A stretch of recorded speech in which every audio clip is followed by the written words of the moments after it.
Hello, everybody. Welcome to the WTHA podcast. Who the hell asked? I'm your host, Slade, and here with me today is the one, the only Byron. How's it going, Byron? Hey everyone, it's going all right on this chilly Sunday night, the day we're recording this. So, Could be as you going a guys little can bit. see here, we are going to be covering the Game Awards today. Byron and I have talked about this a little bit, but we just wanted to share some of our thoughts with you, whatnot. So, Yeah, let's get into this. The voting panel jury, from what I know, is a bunch of journalists and who else, Byron? so there is obviously a panel of journalists that vote on the Game Awards from the US, UK, and then there's some other regions of the world represented as other. But there are also two other voting juries. One for all of the esports categories, and then there is one for the innovation and accessibility category, which is a bunch of individuals and accessibility groups. Well, that's pretty cool. We are not going to be going over esports today, primarily because it just really doesn't interest either of us. We're just going to Yeah, be but talking specifically about the games. but a quick look at the other esports awards on the screen though that I'm scrolling through on my end, just to scroll through them really quick. Yeah, We will get to best esports game in a bit.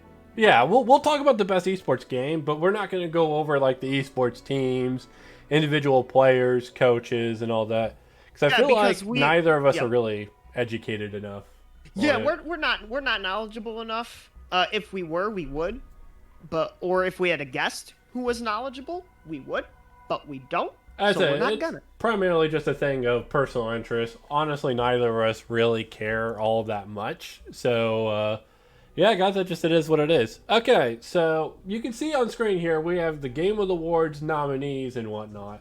And we're going to go over Game of the Year in a little bit, but we're actually going to save that for last. So, we're going to go Well, down here to of course. Best Game Direction, just right below it here. And let me scroll up just a little bit.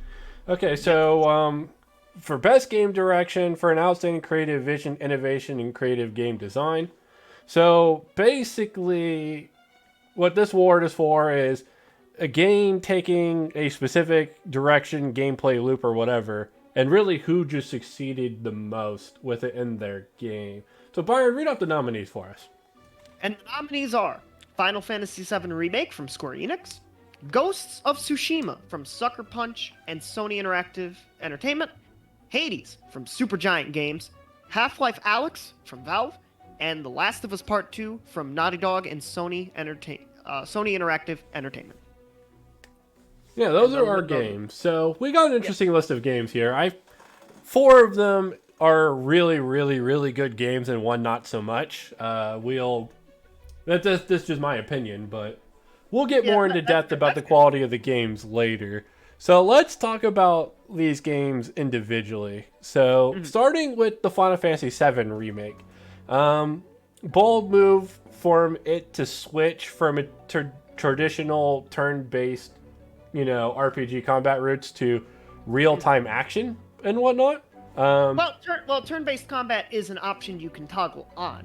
Yes, but it's not quite the same as it was in the original. Not that that's a bad thing. I actually think the Final Fantasy VII Remake pulls this off very well. It's kind of like a massively improved version of Final Fantasy 15. Byron, I don't know if you've ever played that or not.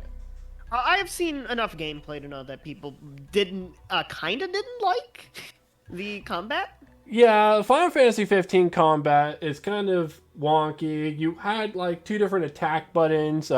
Your spells were like consumable items that you used. So like once you used it, you didn't have it anymore, which was really, really dumb in my opinion. Yeah. But the main thing that made Final Fantasy 15 combat like uninteresting and exciting is you really just hold buttons. So you hold the attack button, your character will attack kind of like in an MMO. And then if you hold the dodge button, your character basically just dodges everything. Yeah. You don't even have to time it. And like, it's just really boring and uninteresting. But thankfully, that's not the Final Fantasy VII remake. The Final Fantasy VII remake took what seems a lot to be the same style of combat and whatnot, but really emphasized, timing and whatnot. You also have all your classic spells and limits for all the characters that really just make interesting gameplay loops. So Yeah. overall, they did a fantastic job with the Final Fantasy VII Remake. And I, for one, think that their decision to go to an action combat-based game really worked out for them. Especially like if you switch between the characters, you're getting a unique playstyle with each one. Overall, they did a fantastic job. All right, our next game on this list is Ghost of Tsushima. I'm sure a lot of people here have heard of it.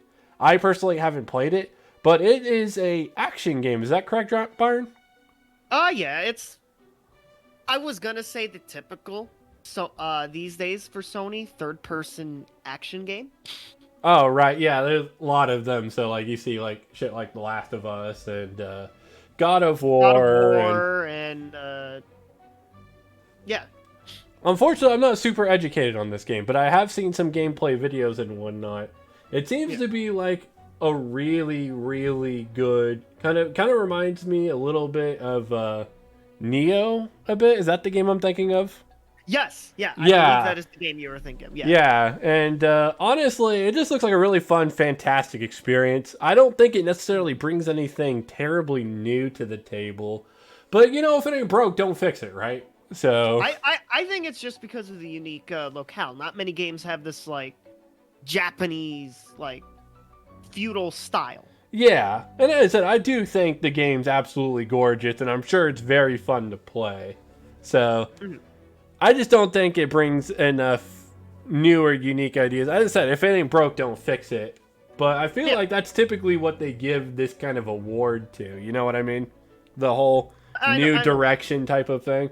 Like, for example, 2018, God of War got the best new direction because what they did with God of War in 2018, it was a complete departure from what the series was beforehand, where it was an hack and slash kind of like thrill-seeking game, whereas the recent God of War is more of a father-son feel-good story with the traditional just action-based combat. You know what I mean?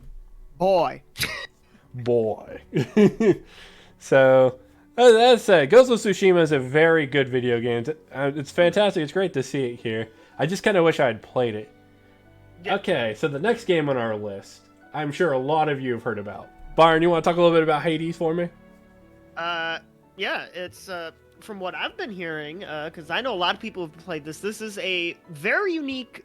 Oh God, I'm gonna confuse the two. I don't know if it's. I think it's like a roguelike. Yeah. Or a roguelite. Like I get those two confused. So, someone correct me in the comments, please. What the fuck the difference is between a roguelike and a roguelite? But this is an indie game that's been just popping off whore. Oh yeah. The past couple of months. For anybody who's played this game, you need no explanation. This game's absolutely fantastic. You have multiple different weapons you could switch between. Not in level or in playthrough, but like you could select a weapon at the beginning of your playthrough and then you like play through like I think they're dungeons and whatnot. But long story short, this game is a breath of fresh air for the genre. You have an absolutely fantastic set of characters and gameplay. The story, from what I've heard, is amazing and whatnot. And considering this is a roguelike, that's not something you typically see from the genre in general. It has absolutely fantastic music, and overall it just feels like a real satisfying game to play overall. And it's even more impressive considering that this is a debut indie game for the studio, is it not? I'll actually double check that really quick here. Let me look up Supergiant Games here real quick. I'm going to pull that back off screen. No. Oh, so they made other games before. Yes. So their other games, they have made Bastion, Transistor, and Pyre. Oh, okay. I think I've heard of Bastion before. Yeah. But I don't think I've heard of any of the other ones. But that's interesting. So, yeah, anyways, Hades, a really good game. Definitely, please check it out. Not just because they're an indie studio or whatever, but I'm not going to spoil it for right now, but I just want to say that Hades is an absolutely fantastic game. I do want to note something about Hades in general. This was an early access game in 2018, but it was officially released in 2020. And I will make a point about 2018 games later on. I can't wait for that. All right, the next game on our list, guys, it's Half-Life 3. It's here. It's finally confirmed. Okay, I'm kidding. Half-Life 3. It's the third Half-Life game. It's Half-Life Alyx. It's the VR Super Mario 64, from what I've been hearing. It's the game that, like, this is the potential of great VR games. Yeah, so for me, as a whole, when looking at VR has kind of really lagged behind and really struggled to release quality games. I feel like Half-Life Alyx is the first game that's really broke out and significantly impressed me. I mean, I know it's Half-Life, so you had a feeling that Valve was going to do an absolutely fucking fantastic job with it. Yeah. But I mean, even ignoring that, like, overall, it's just an amazing game, and I'm super glad that, like, it's here, we get to see it, and who knows? Maybe from making this VR game, maybe there's excitement enough to actually get Half-Life 3 now. Okay, but in terms of like game direction and whatnot, to me, and I'm going to spoil my vote for this one, to me, I feel like this is the game that takes it for me.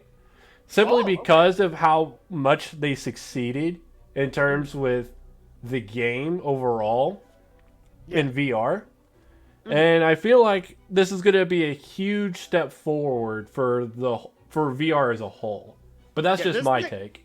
Yeah, I agree with that, but there is one game, we have already mentioned this game, that I think will win, but I will reveal that once you finish up the last game. Okay, so... And speaking of the last game, it's The Last of Us Part 2, everybody's favorite video Oh game yeah, everybody's favorite controversial game. So... The Last of Us Part 2 received a lot of backlash on release, primarily for the story more than anything else. Yeah. Having played the game myself, the gameplay doesn't do a whole lot different than the first game. So, you know, the story is the big selling point and whatnot. Yeah, absolutely. And there's this war with, you know, right-wingers and social justice warriors back and forth. So a lot of people think this game's absolutely awful, whereas the people who reviewed and the actual critics, critically acclaimed, praised this game like it's one of the best video games ever made. I personally think the answer's in the middle. I don't think the story is fantastic. I definitely think it's very flawed, but that doesn't mean that it's terrible. I think a lot of people who are fans of the first game absolutely loved the first game. Absolutely hated how they did, you know, Joel in particular. I think that was the main thing that got so much hate for the game. Oh, yeah, I heard he got done dirty. Oh, yeah, like, he I don't want to spoil it for anyone who hasn't played the game, but long story short, it kind of felt like the characters from the first game kind of got the short end of the stick compared to, like, the newer characters overall. Yeah. But, as I said, I don't think it's a terrible game. I actually do think it is a good game. It's definitely something that I enjoyed playing, even if I didn't like the story all that much. Yeah. And I think that this whole, you know, right-wing versus social justice warrior thing on, like, both ends honestly just needs to stop. Like, we need to be honest about what this game actually is. Yeah. And saying that it's absolutely terrible or saying that it's absolutely godlike, it's just not correct on either form or format. So, I don't know. As I said, this game's very controversial. I personally don't think that this game took a really big directional change in terms of like gameplay or their storytelling or anything like that. So I feel like it's on this list just because, you know, it's all the critics, you know, praised it as one of the best games ever or whatever. Right. But definitely wouldn't be my pick or my second or third or fourth. Or even fifth. And speaking of that, who do you think wins this category, and who would you want to win? Okay, so who do I think wins this category? I'm leaning towards the Final Fantasy VII Remake winning this category in particular, just because it's so different from the original game. Yeah. And it's an action kind of game. I could see Hades or Half-Life Alyx also pulling it out. Yeah. But as I said, my official prediction's going towards Final Fantasy VII Remake. Byron, what's yours? The game that I think is gonna win is Ghost of Tsushima. Oh yeah? Yeah, I just think that's gonna be the winner. Well, I would sit here and make an argument Ghost of Tsushima is the best game in this category of 5 games. I don't know, Hades makes a very compelling argument. But this is about game direction. So I feel like they always go with the, more unique type of game, and I feel like between Final Fantasy VII Remake, Hades, and Half-Life, they just have that gap and like they did something different versus Ghost of Tsushima and The Last of Us Part 2 are really more of the same.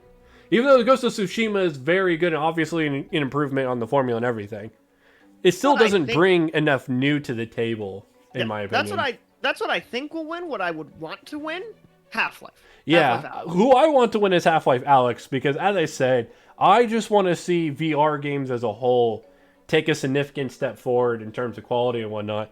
And I definitely think Half-Life does that. Half-Life has finally brought a top-tier video game to that genre of games. And I hope that that's a trend that happens. Okay, going on to best narrative. And you're going to see 4 of the same games here because, spoilers, you're going to see some of these games in a lot of places. But, yeah. All right, so the games up for this category are 13 Sentinels, Aegis Rim, Final Fantasy VII Remake, Ghost of Tsushima, Hades, and The Last of Us Part 2. Yeah. Byron, I'm going to let you go over the games this time.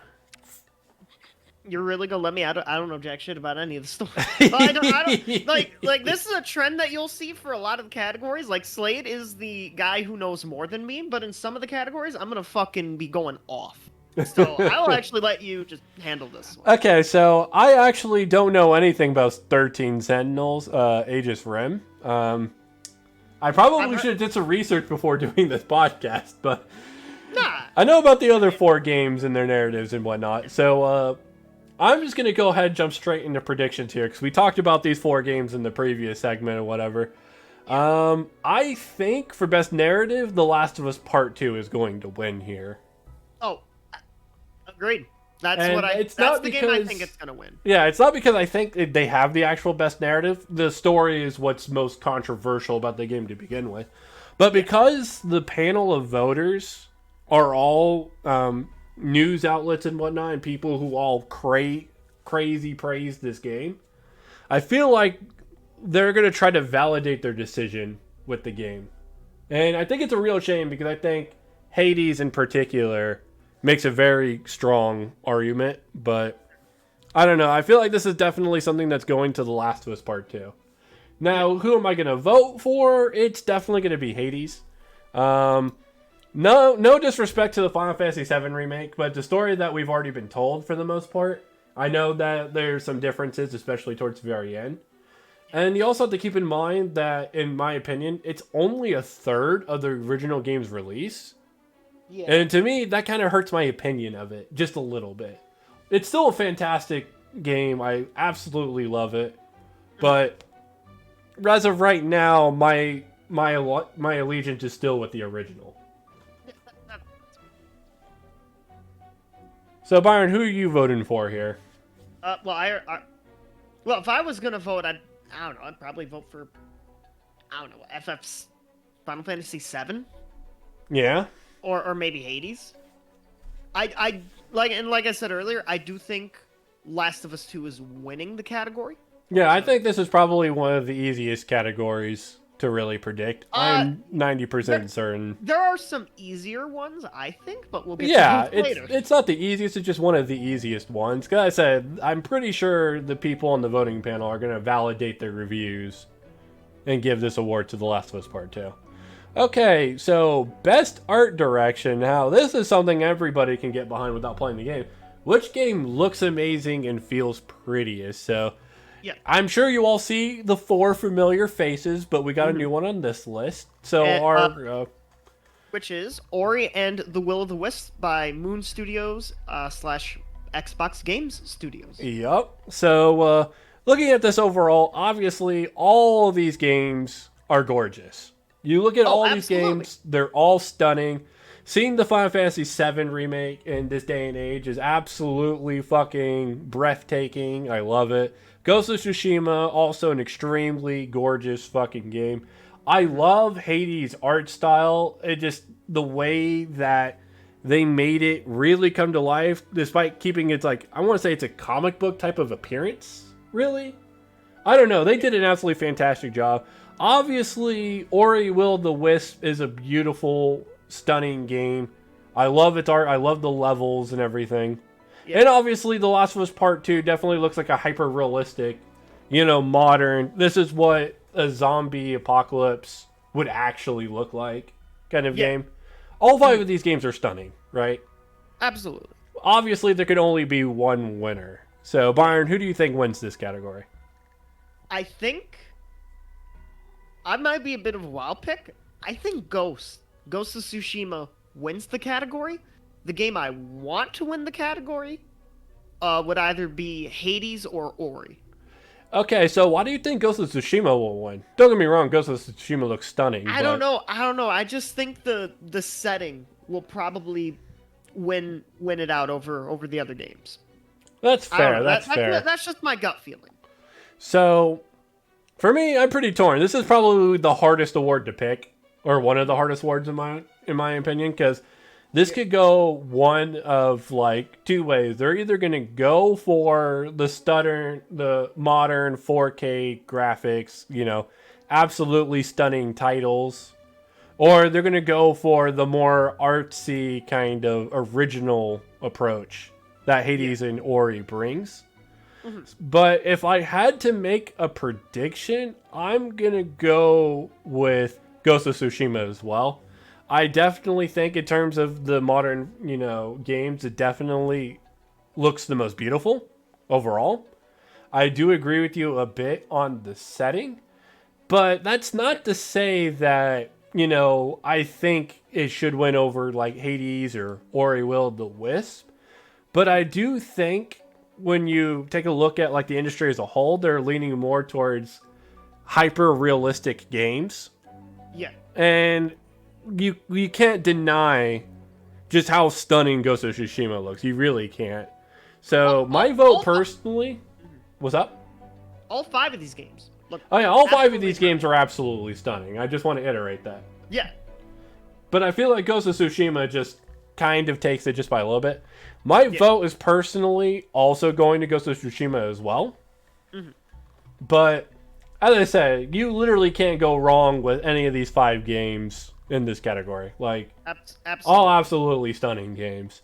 Okay, best score in music. So the interesting thing about this category is if you hear the song in the background, it's actually a song from Ori and the Will of the Wisp called Dashing and Bashing. Yeah. Obviously, this was a really good year for music and video games in general. Yeah. I think a particular game got absolutely snubbed, and I can't wait to rant about it. Which game do you think got snubbed? Oh, you want me to just go ahead and jump in it? Okay. Yeah, just go ahead. This is what drives me crazy. Back in 2017, Persona 5 got absolutely snubbed for its music. Even though its music is a defining part of the game. I knew you'd go with this. And this year, we don't have Persona 5 Royal in this category. I'm not saying they have to win it, but they at least have to be nominated. It drives me nuts. Seeing that such a game with such fantastic music, better than some of these games in this category, I said it. It's just not getting represented here. And that just drives me absolutely insane. Especially considering when you listen to the music of these games in general, as much as I like ambience and whatnot, I definitely don't think The Last of Us Part 2 belongs here. I'm sorry. I think The Last of Us Part 2 is purely on this list simply because, it's a critically acclaimed game by critics and news outlets. So it's a damn shame. But the other 4 games are definitely deserving. It's just a real shame that once again, Atlas and Persona get snubbed once again. Yeah. What are your thoughts, Byron? All these games except Last of Us Part 2, because I haven't really heard Last of Us 2 music. I think they're all good choices. There's one game to me that I think wins this one.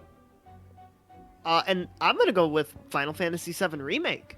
Yeah, that's the thing that, like, I was going to say Final Fantasy VII Remake, too. You have all the classic tracks kind of remastered in, modern day and age and whatnot. They're all instrumental and whatnot. It's just absolutely fucking stunning and gorgeous to listen to. Like, yeah. Absolutely love it. Getting, the modern versions of, One Winged Angel, as well as, like, Let the Battles Begin and stuff like that. It's just, the game's soundtrack's absolutely stunning. I was actually leaning more towards Hades winning the category in terms of predictions, actually. Hades has some real stunning music. But, it does. This is one of those categories that's not at all easy to decide. I think Doom Eternal has absolutely fantastic metal music that really pumps you and gets you in the mood for slaying some demons. Like personally, Mick Gordon's godlike. Yeah, like personally, the genre of music I listen to leans more towards kind of like Doom Eternal. But I just think in general, Final Fantasy VII Remake is gonna win this category. Ori and the Will of the Wisp has absolutely stunning music as well. Its ambience for a lot of its levels is just absolutely fucking phenomenal. Like, this is one of the hardest choices to make, but I am with you, Byron. I am leaning towards the Final Fantasy VII Remake. And I think that's what will win this category. Yeah. All right, so best audio design. And I already have a choice at who I think wins this, but I'm in. Oh, I do as well. So, this isn't voice acting or anything particular. This is about in-game sounds.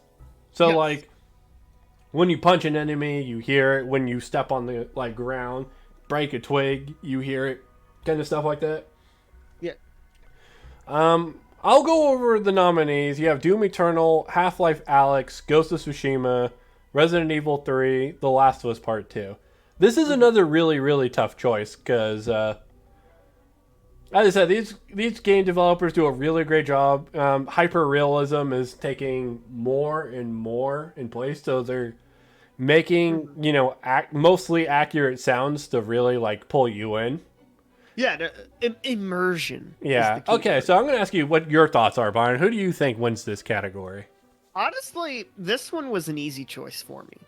Easy? Ooh. I might have a bit of a hot take compared to the rest of the world. Doom Eternal. I think this is the one category.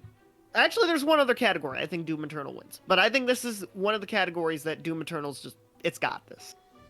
Okay, so what about Doom Eternal makes you think, these sounds just work better, feel more satisfying in general versus the other games here? I think it's just Doom in general is a very satisfying action game, and the sounds it just complements. Oh, so you feel based on hearing it ripping apart somebody's body or planting your foot in their chest or something. Yeah, absolutely. Oh yeah. Absolutely. I'm actually with you on that. I do think in terms of audio and sound design, Doom Eternal to me is just a step above everybody else on this list.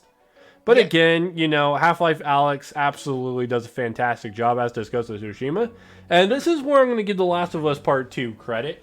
I definitely think The Last of Us Part 2, out of these games, has the most hyper-realistic sounds out of all the games on the list. I know Resident Evil 3's kind of got the horror game and whatnot genre really going for it in terms of sound.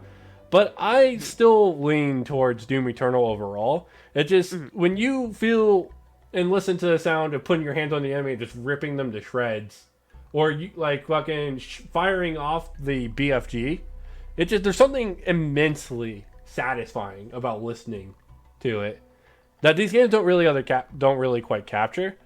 I would vote for Doom Eternal. However, I do think that they probably give this to Ghost of Tsushima. Really? Yeah, I think the thing about these kind of award shows and whatnot is they tend to lean towards more of the mainstream popular games. Doom Eternal is popular, don't get me wrong. But Ghost of Tsushima is one of those games that's up for a shit ton of awards for a good reason. Yeah. And I feel like they're going to want to lean more into those types of games. I don't know. It's one of those things where, like, an inherent voter's bias comes into play. In other categories, I would agree with you. In this category, I do not. Yeah, okay, so we both agree that Doom Eternal should win, but I think they pick against it, but you think they do pick it, correct? Yeah. Yeah, because, like, I think there's only one other game that this will win. So I think it just... This is definitely the kind of category that Doom should win in, so... Absolutely. I understand where you're coming from. I'm inclined to mostly agree, but I don't know. I feel like we're going to see some inherent bias from the voters, but either way, let's go ahead and move on. So, all right. Best performance in terms of voice acting. Ooh, this is a stacked fucking category. Alrighty, so we have Ashley Johnson as Ellie from The Last of Us Part 2, Laura Bailey as Abby from The Last of Us Part 2, Daisuke Tsuji as Jin Saki from Ghost of Tsushima, Logan Cunningham as Hades from Hades, and Naji Jeter as Miles Morales from Marvel's Spider-Man Miles Morales. Okay, so I've played a little bit of Miles Morales, and I've finished The Last of Us Part 2. I unfortunately did not get the chance to play Ghost of Tsushima or Hades, but I've heard voice clips from all the characters involved. They all did an absolutely stunning job. I just want to iterate that the voice acting in each of these roles is absolutely stunning. To me, I feel like Laura Bailey wins this award. Primarily because she did an absolutely fucking fantastic job as Abby. That can't be taken away. Laura Bailey is also the most mainstream voice actor on this list. And I know that shouldn't be factored into these kind of decisions. But it absolutely is. And I don't know. The one thing I'm going to give The Last of Us Part 2 is the voice acting was absolutely incredible. You could say you didn't like the story all you want, but you could tell these voice actors really went all in developing the game. And I do want to iterate, Laura Bailey isn't godlike voice actor. She absolutely nailed the role, like, overall. Like, you really kind of, like, felt like Abby was this hardened, vengeance chasing person, to where she softened up when she got her companion. And when I said I don't want to spoil it, and she ended up being she made the character feel endearing, even though most people hate Abby overall, obviously because of, like, the story and all that. But I think honestly Laura Bailey did do an absolutely fantastic job. I don't think that can be argued. Yeah. Byron, what are you thinking? Same game, Ashley Johnson, though. You're going Ashley Johnson on the other end of the spectrum. Interesting. Yeah. That's who I think will win. I have a bit of a hot take. Who should win?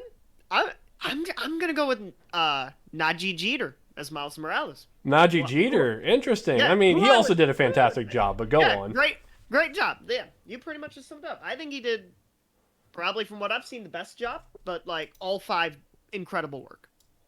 So, my prediction, Ashley Johnson. Who I would choose, Naji Jeter.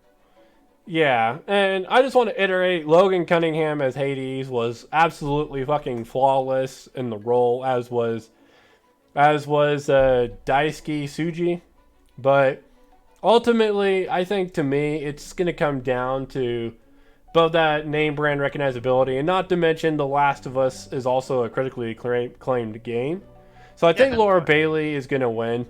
Here's the thing, because I know you said you thought Ashley Johnson is going to win. Ashley Johnson did do a fantastic job, but I feel like they're definitely going to lean more towards Laura Bailey between the two of them, simply because Laura Bailey had a wider swing of emotions put on display overall, whereas Ashley Johnson, for the most part, kind of just took the role throughout the entirety of the game as an Avenger. As I don't want to go into spoilers, but I think Laura Bailey performed a much wider range of vocal tasks compared to, like, Ashley Johnson. I don't think that should take away. I see where you're going, though. I see where you're thinking. Yeah. As I said, they both absolutely fucking nailed it. Everybody on this list honestly nailed it, but now, who do I think should win? To me, it's actually Logan Cunningham as Hades. right. That's who I would pick personally. All Honestly, it's just badass as fuck, man. Like I don't really know how else to describe it. But as I said, I'm pretty sure Laura Bailey wins this one handedly.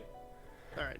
Okay, let's go to the next one. Games for Impact. Byron, I'm going to ask you, are you good for a skip here? Because I don't know jack shit.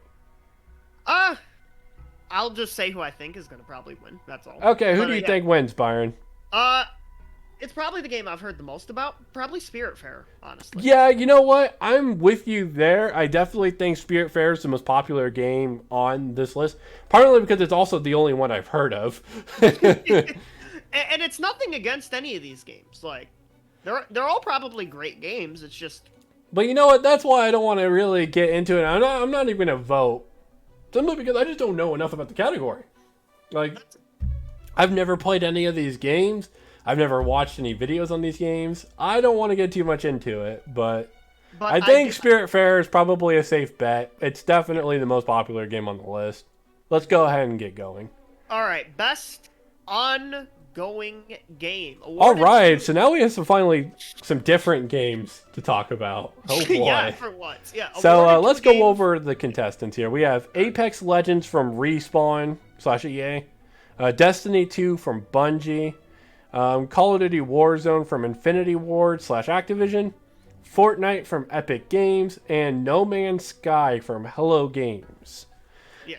Okay, so in terms of prediction, this one to me is a fair bit easier. Because if we talk about if we're talking about the public sphere and which games are like highly praised by the public, which ones aren't. Yeah. To me, this one's fairly obvious. It's Destiny 2. Beyond Light has been, very, very well received.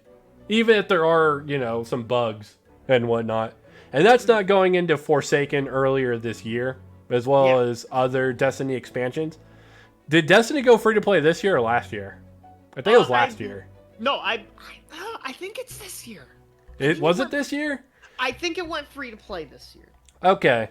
But as I said, Destiny's gotten quite a bit of positive reception and whatnot. I definitely think it probably takes the cake. Because really, when you think about Apex Legends, Fortnite, and Warzone, they're kind of your typical Battle Royale games. Maybe they redo the map a little bit. They add some skins. They don't really do a whole lot in terms of, the individual player as well as expanding on the game. No Man's Sky, on the other hand, is another game that I think is competitive for this category. Byron, I'm not sure if you've heard about what they've done, but they've basically rebuilt the game from the ground up. Because, the game was pretty disappointing on release, right? Yeah, I've heard they've been making a hell of a comeback with that. Yeah, they've made a hell of a comeback. And it's definitely a game that I think it's like, if Destiny wins, then No Man's Sky is definitely in second place. But overall, I just feel like Destiny just tops this category, and it's not particularly close. Yeah. So there is one game I have heard some people say got snubbed from this category. Ooh. For oh god, what's the name of the game? Sea of Thieves. That game's been pogging up this year as well. Oh, that's pretty nice. I have heard a thing or two about Sea of Thieves. I probably would have replaced Apex or Fortnite on this list, but I mean, you can't really do the two most popular BR games right now.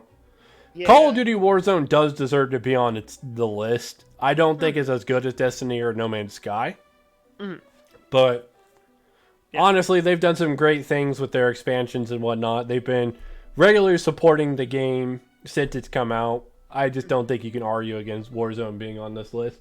Apex and Fortnite, sure, but the other three games all deserve to be here. The thing is, I know that Sea of Thieves was pretty much kind of a failure on release outside of streamer content. So, if that game's made a turning around, that's definitely, a very good thing for them, and I'm happy for Rare. I've definitely heard it. Yeah, it's definitely turned a corner. All right, so I'm going to go ahead and put my vote on Destiny 2, and we're going to move on to the next game. Wait, hold on. I didn't give my predictions. Ooh, okay, so what's your prediction for this category? The game I think is going to win is Fortnite. just because the game I think the game that I would want to win and that should win is Destiny 2. Okay, that's actually pretty bold. Holy shit. How is that bold though? I think because okay, you're basically picking Fortnite just because it's the most popular game on the list in general. Well, that's how I'm thinking. The jury is gonna go. I think you can make a fair argument there. Yeah. I still feel like Destiny 2 is definitely the game that deserves to win this by a lot. Oh, absolutely. And I know the critics have also praised this, so it's like, I feel like Destiny 2 not only deserves to win, but is going to win. It's fair. But you know what? I can see where you're coming from, so I'm going to go ahead and let you have that. So I would love to be proven. I said, I'm going to go and vote for Destiny 2. I said, probably the most deserving game on the list. We're going to go on to the next category.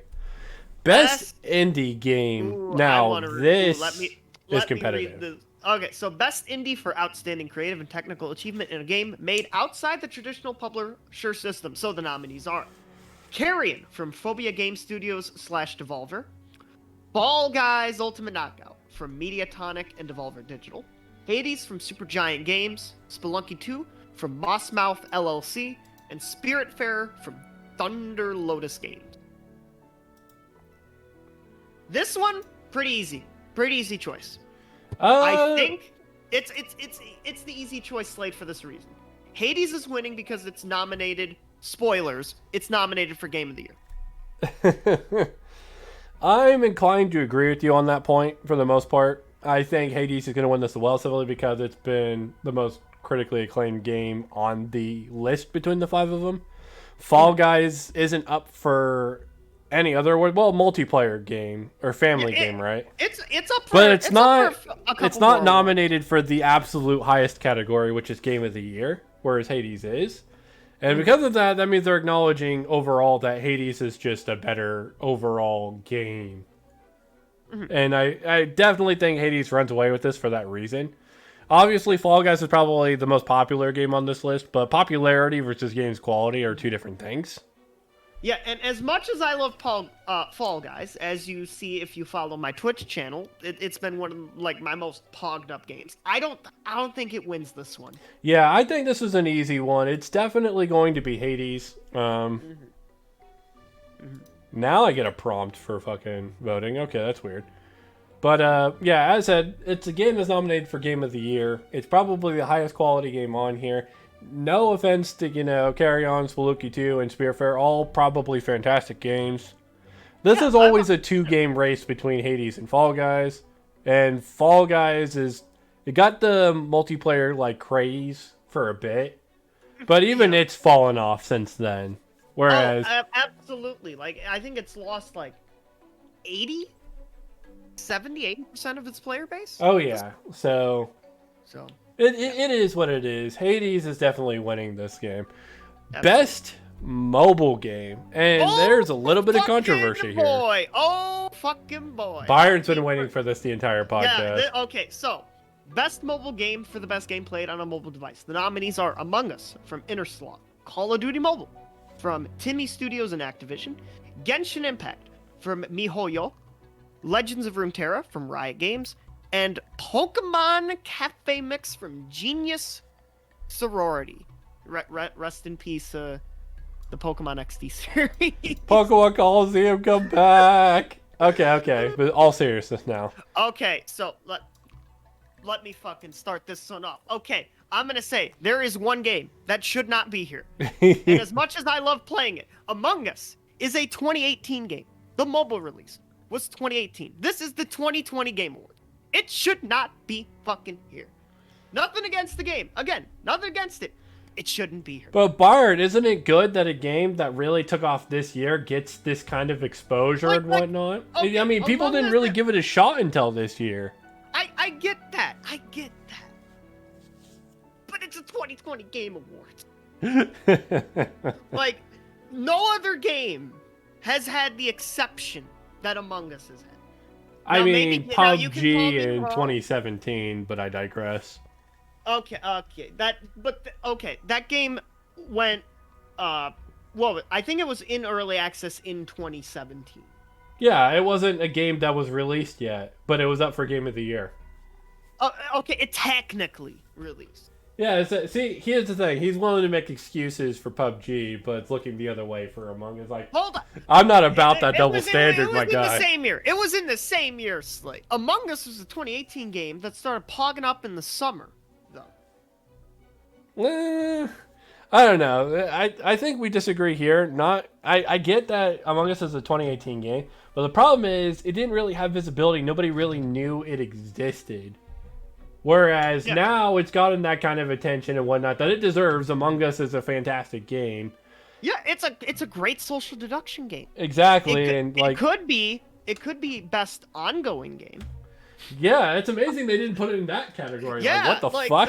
That's probably the one category. I'll give you that. I'll give you that. I would say Among Us fits best in, which is best. But you know what, Byron? If history is willing to rewrite this game as a 2020 game, then I'm just for it. I'm all for it, man. I guess, I get why it's here, but I personally don't agree. But okay, so now that Byron's gotten that 2018 game rant out of his way, because we talked about this a little bit beforehand, so yeah, I knew this was coming. Beforehand, I'm like, there's a game that I'm gonna fucking rant about on this, and it is Among Us. Okay, but that being said, let's talk a bit about the actual games in context now and who we think would win. So, Call of Duty Mobile, honestly, it's Call of Duty, but it's on your phone. Not really anything new that I've we've heard seen decent before. Things. Pokemon Cafe Mix, it's whatever. It's a nice little party, friendly game on your phone. Great, all that. Legends Runeterra, I believe, it's not a gacha game, it's a strategy game, right? I believe so, yeah.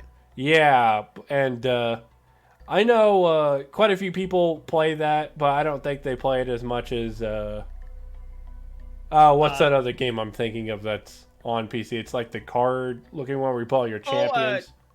Team Fight? No. Yeah, Team Fight Tactics. Oh. Yeah. Well, I was thinking Hearthstone. Yeah, but I digress. I don't think that's going to win this award either. I think this is a two-game race. No offense, Call of Duty, Legends of Runeterra, Pokemon Cafe.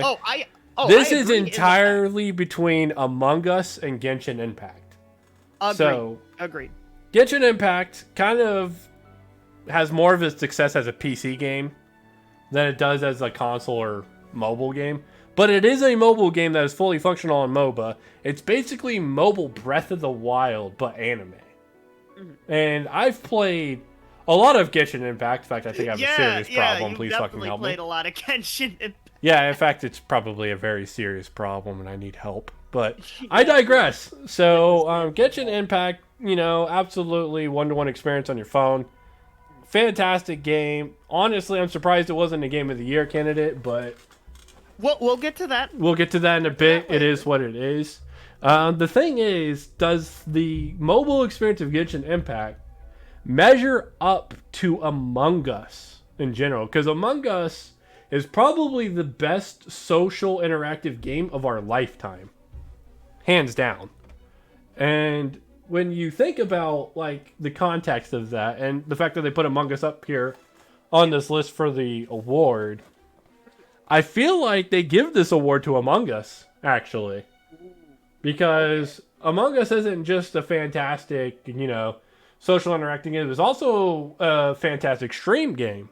So you get people tuning in, watching YouTube videos everywhere like that, and it's crazy popular.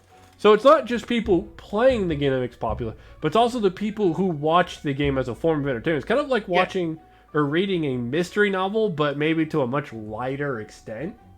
Yeah. While having seen social interaction, fun, interesting people all play the game and whatnot. Yeah. And overall, I just feel like this is the award that goes to Among Us, but I have a sneaky suspicion that Byron's going to disagree with me. And you are dead ass right, because I think Genshin Impact is winning this award. All right, Byron, take me through that. Why do you think Genshin Impact's going to win? I've already said, it's a gacha game. Am I not wrong? Is Genshin Yes, Impact it is indeed a gacha game. As disappointing as it is to admit. But I just think Genshin Impact's gonna win over Among Us. Here's the thing: Genshin Impact's obviously a much higher quality game and whatnot. It's an open world, a smaller world, but I mean, they're expanding it. Yeah. It's fine. With lots of different playable characters that you get to roll for and whatnot. The game starts you out with 4 characters when you play through the story a bit, and then you can roll for more characters as it progresses. But overall, Genshin Impact is a fantastic game. It's basically Breath of the Wild, but anime and mobile. We could go on all day about Genshin Impact, but as I said, it might be a bigger technical marvel than Among Us. But Among Us just has a core element that I think absolutely beats out Genshin Impact, and it's simply social and fun. And I feel like Genshin Impact doesn't really compete with that. Especially when you think about some of the predatory practices that are in Genshin Impact. I don't think, as a whole, it's as positively received as Among Us is. And I feel like that's what's going to push Among Us over the edge. I think this is the only category Among Us is nominated in. Am I correct? No, you are not. Oh, so there's another category Among Us is in. I'm going to have to find that later. Has Gotcha ever stopped something from winning at the Game Awards? I do not believe so. Well, I'm not saying Gotcha's gonna stop it, because honestly, if Among Us isn't here, it's winning this category free. Oh, absolutely. But Among Us is here, and Among Us is possibly the biggest social game of our lifetime. I just honestly don't see Genshin Impact having enough technical marvel to really surpass that fact. This will be one of those categories we agree to disagree on. Yeah, I think it's a very competitive category that could go either way. I think if they're talking more from a technical marvel standpoint, then obviously Genshin Impact's going to win. You're talking about a Flash PNG game versus Breath of the Wild on your phone. Like, they're not comparable in that aspect. But in terms of gaming, like, I just feel like Among Us has the slight edge. Oh, yeah, and just to note, this category is presented by the LG Wing, all powered by Qualcomm Snapdragon. Okay, then I have a question for you, Byron. Do you think, what games played more on phones, Among Us or Genshin Impact? Genshin. Do you think Genshin's played more on phones than Among Us is? Yes. That is insane. Yes. I think Genshin Impact played way more on console and PC than it is on phone. I would actually love to see the stats. You know what? Yeah, I'd love to see the stats too. But anyways, I'm going to put in my vote. It's Among Us. I'm sorry. I'm an addict for Genshin Impact, but I do think that Among Us wins this award. I could see either winning. I just think Genshin. All right. Best community support. So this is probably the only category we have fucking 6 in?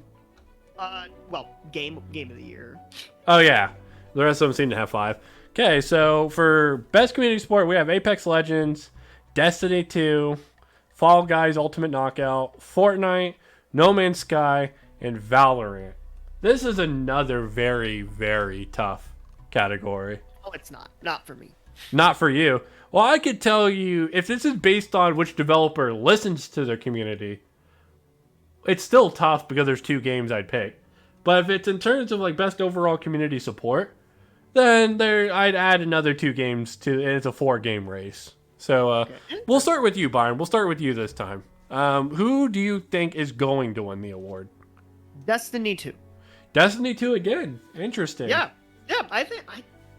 Talk me through the reasoning, buddy. Destiny 2 just seems to be, and maybe it's because I'm more in tune with the Fall Guys community than the Destiny 2 community, and there is some heat.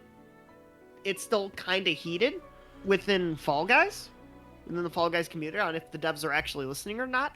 With Destiny 2, it seems like they're just going banger after banger right now. Yeah, they seem to really be listening to community feedback. I think your argument is correct, but I don't necessarily agree. And I feel like you're not looking at all the titles.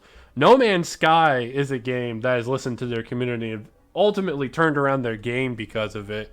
And I think it has a real shot to win this award. It has a shot. I agree with that. And not only that, but also Valorant takes community feedback in general when it comes to like balancing characters and whatnot.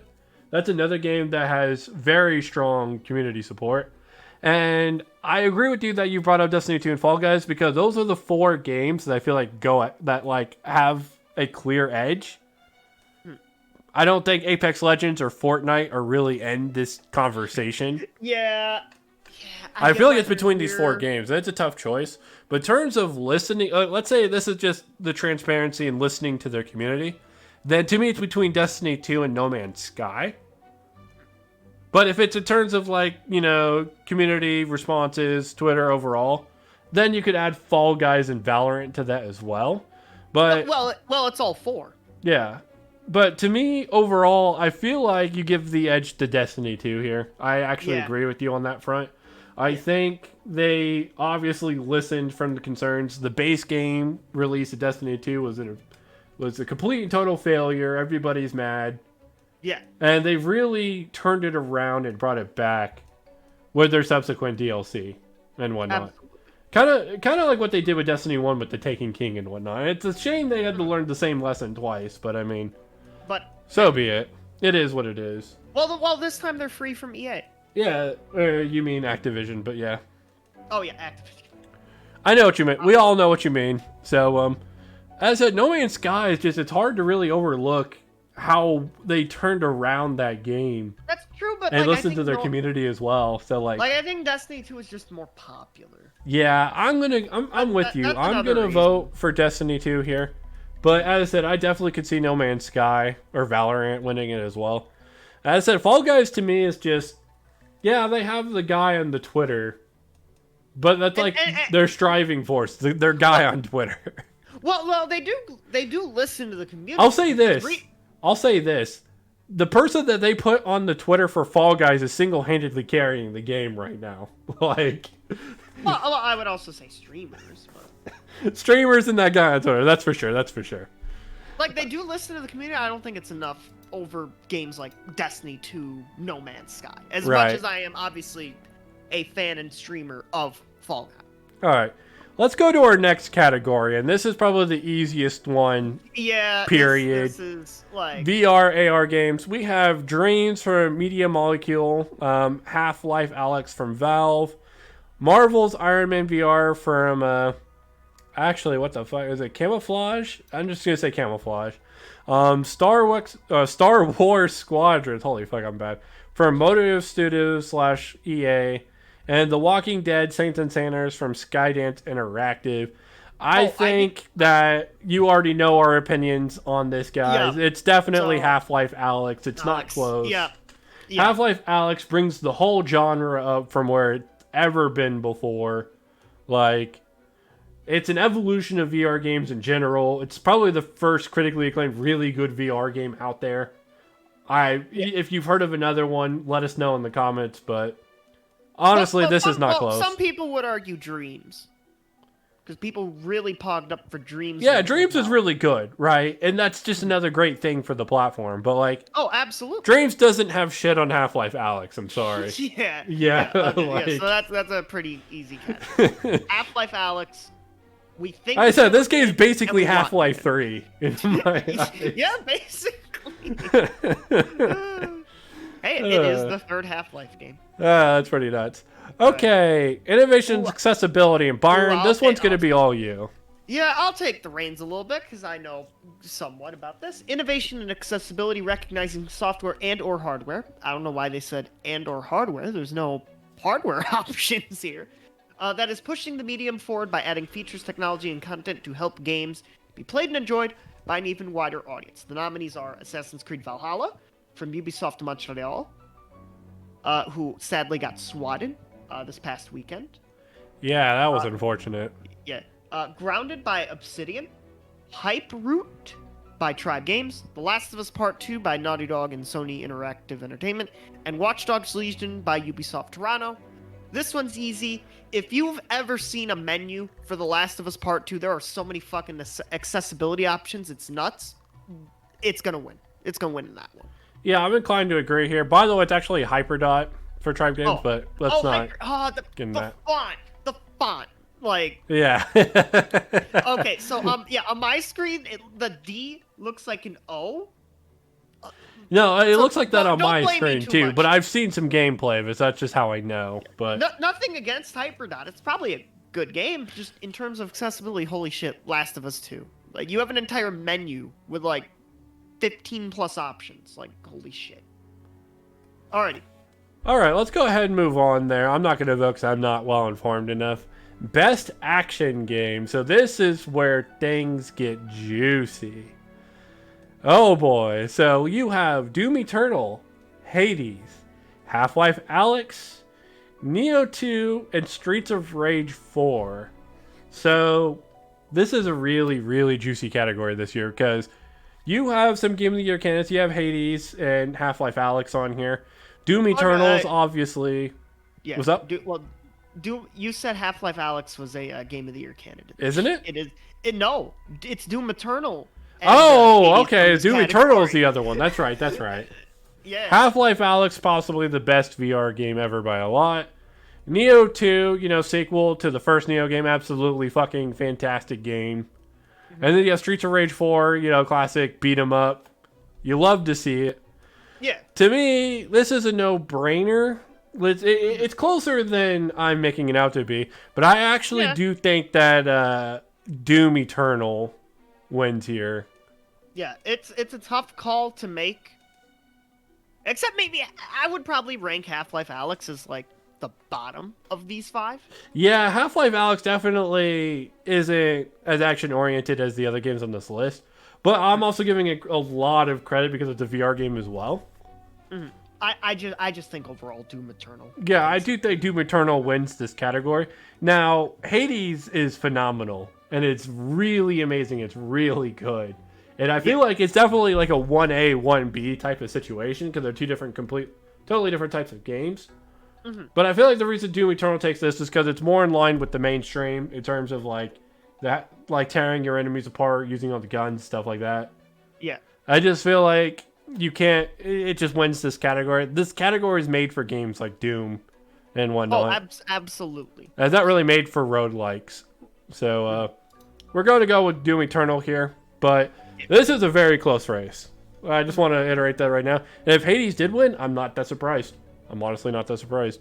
Yeah, I wouldn't be surprised. All right. Best action adventure. Byron, go ahead and read these off for me. For the best action adventure game combining combat with traversal and puzzle solving. The nominees are Assassin's Creed Valhalla by Ubisoft Montreal, Ghost of Tsushima by Sucker Punch and Sony Interactive Entertainment, Marvel's Spider-Man Miles Morales by Insomniac Games and Sony Interactive Entertainment, Ori and the Will of the Wisp by Moon Studios and Xbox Game Studios, Star Wars Jedi Fallen Order by Respawn and EA, and The Last of Us Part 2 by Naughty Dog and Sony Interactive Entertainment. Damn, Sony, you got 3 games in this fucking Yeah, Sony did pretty fucking fantastic here, looking at these. This is one of those ones where, well, there's 2 Game of the Year candidates. It has to be one of those 2, blah, blah, blah, right? But I actually don't think it's that cut and dry. Assassin's Creed Valhalla, it's a very good game and whatnot. I would put it more along the lines of action than action adventure, but it is, you do a lot of exploring, you find a bunch of shit and whatnot, so, I get it. Ghost of Tsushima is definitely probably the highest quality game on the list overall, and this is the one I think will win it. But you can't argue against Spider-Man Miles Morales. That game's absolutely fucking fantastic. I think, and this is a spoiler for my opinion, it deserves to be in the Game of the Year conversation, but it got snubbed for another game on the list. I'll reveal that later on. But overall, Spider-Man Miles Morales could easily win this award, but I think the competition's just a little bit too stacked. Mm-hmm. Ori and Will of the Wisp, another absolutely fucking fantastic game. Amazing 2D platformer, beautiful music. Everything about it is just awesome, but unfortunately, this is more of the category that goes in line with the mainstream kind of hyper realistic, modern graphics and whatnot. And I feel like Ori just doesn't really stack up to that. Star Wars Jedi Fallen Order. It's a good game, but I definitely don't think that it's at all competitive with the rest of the games on the list, unfortunately. Yeah. It's unfortunate because it's the first good Star Wars game we've had in a really long while, in my opinion. Yeah. I know a lot of people will point to some of the other recent Star Wars games, but I don't know. I don't think it's at all competitive in this category. And then The Last of Us Part 2, It's the one all the critics love and they like really praise the shit out of this game. I think it's more of a narrative-based game than it is an action-adventure game. It doesn't really do too much apart from the first game. So I don't think it should win this category. I don't think they'll vote for it here. Yeah. To me, this is a 3-game race between Assassin's Creed, Ghost of Tsushima, and Spider-Man Miles Morales. I'm leaning towards Ghost of Tsushima simply because it's just, out of those 3 games, it's obviously the one of the highest quality overall. Yeah. Spider-Man Miles Morales comes insanely close, but Yeah. I think for me, it's just when you take into consideration, how the game runs, graphics, it's an action kind of based game similar to, Neo and games like that. And I just think it's the game that wins by far. I agree there. I think Ghost of Tsushima wins this category. All right, so on to the next category. This is probably the category I'm definitely the most educated about here. Best role-playing game. All right, so we had the Final Fantasy VII Remake by Square Enix. No surprise there. Genshin Impact from MiHoYo. Also no surprise there. Persona 5 Royal from Atlas. Another no surprise here. The one surprise of this category, I would say, is Wasteland 3 from Exile, but this is honestly a very fantastic game. It's like, kind of reminds me of Fallout in a way, but it's not really quite the same. But all in all, fantastic game. Absolutely amazing. I would recommend it to anybody. And then this game, a lot of people love this game. Yakuza Like a Dragon from Ryuga and Sega. So this is definitely a very competitive category. Now, may I go first before you? Yeah, go ahead. So, my prediction and what I think is going to win is Final Fantasy VII Remake. Inclined to agree with you there, but elaborate. I just think it's the more mainstream of the 5. I would say Final Fantasy VII Remake and Genshin Impact, as well as Yakuza Like a Dragon, are all pretty equally mainstream, but I'll say this. The Final Fantasy VII Remake, people have been begging for that game since the PS3. Yeah, since, E3 2000, I think? And not only that, but it's got a lot of praise. It didn't sell as well as Square Enix was hoping. I mean, more than 7 to 8 million sales is still great for any RPG. But considering the success of the original versus this, it's definitely for them a bit of a letdown. But either way, the Final Fantasy VII Remake is absolutely fantastic game. To me, this category is stacked this year. So let me go through the ones I don't think will win it. So Wasteland 3, as I said, it was a bit of a surprise to see it on this list overall. And even though it's a fantastic game, I feel like it doesn't really measure up to the rest of the games on this list in terms of recognizability and whatnot. So I'm going to have to knock that down immediately. The next one I would knock out is Persona 5 Royal. Yes, it is basically the original game with an added semester of content and whatnot. 2 new playable characters, but they're only playable for 1 palace. And some quality of life changes from the original.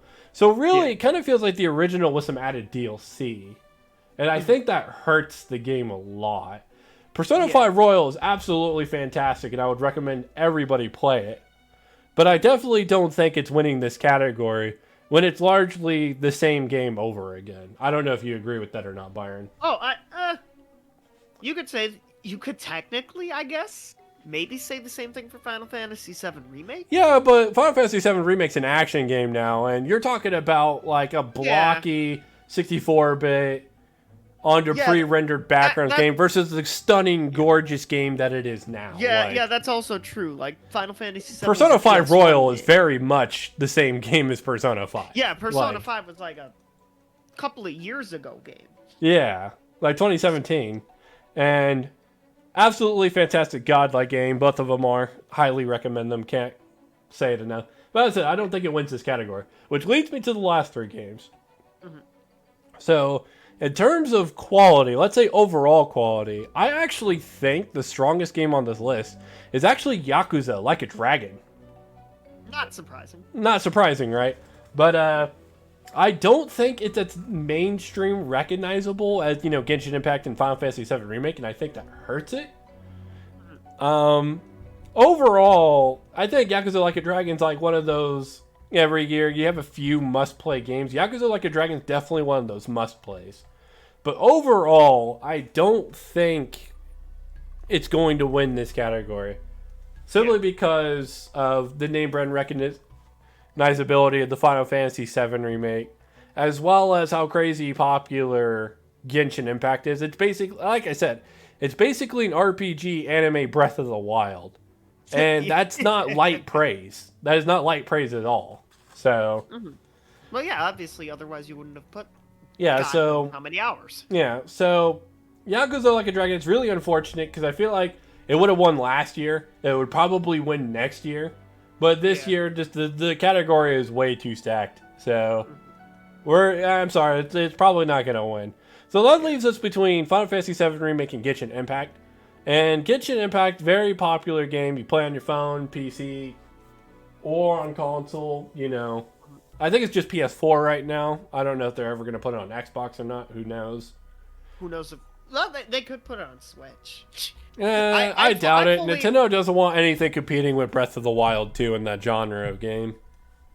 I feel like...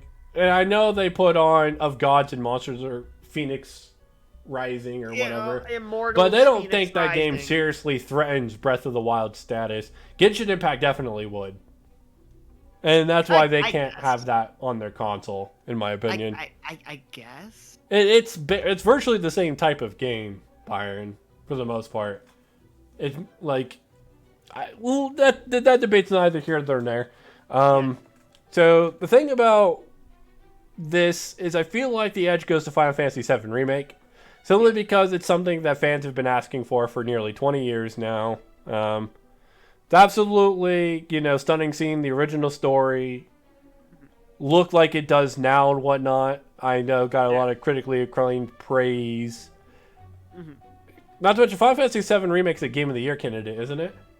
Yes, it is. Yeah, so as I said, Genshin Impact's absolutely phenomenal. And I feel like it's one of those games like Yakuza where it probably would have won in a lot of other years. But unfortunately, none of these games on this list were going to win against Final Fantasy VII. Not one of them. All right, so I have a beautiful transition for this next one. Going from a very stacked category to arguably a very not stacked category, it's time for the best fighter of the year, for the best game design primarily around head-to-head combat. Ooh. The nominees are Grand Blue Fantasy Versus by Arc System Works, Psy Games, and Xseed. Mortal Kombat 11 Ultimate by NetherRealm Studios and WB Games. Street Fighter V Champion Edition by Dimps and Capcom. One Punch Man, A Hero Nobody Knows by Lord. Spike Chunsoft and Bandai Namco. And Under Night In Birth EXE Late CL-R by French Bread. You can just call it Arc Clear. System Works and Axis. Byron, you can just call it Clear at the end. But Yeah. anyways, Byron ranted about Among Us. I'm going to rant about this category.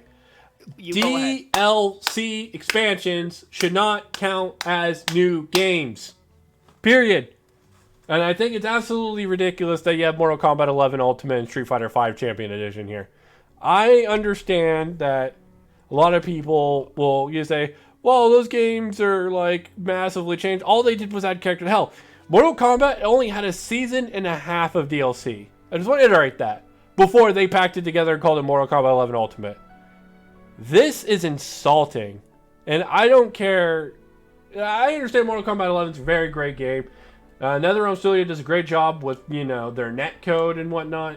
They're probably the best mainstream fighter currently out right now. I feel like Tekken's going to change that once they get rollback, which is very soon.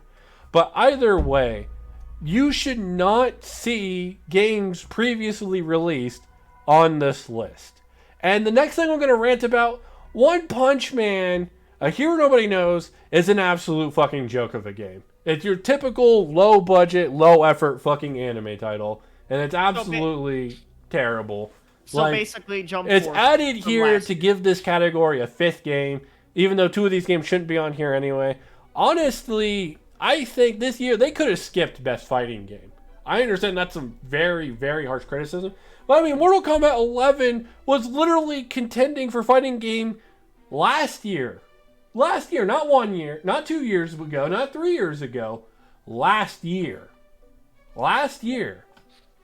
This is an absolute fucking joke. If I'm going to vote for this category, it's either between Under Night and Birth or Grand Blue Fantasy Versus. I'm going with Grand Blue overall. Having played, both these games, I think they're both equally fantastic. But Grand Blue overall gets my vote. Under Night and Birth is really close because I love, what they did with the game, the rollback netcode and all that. But it's a tough choice between 1 and 2.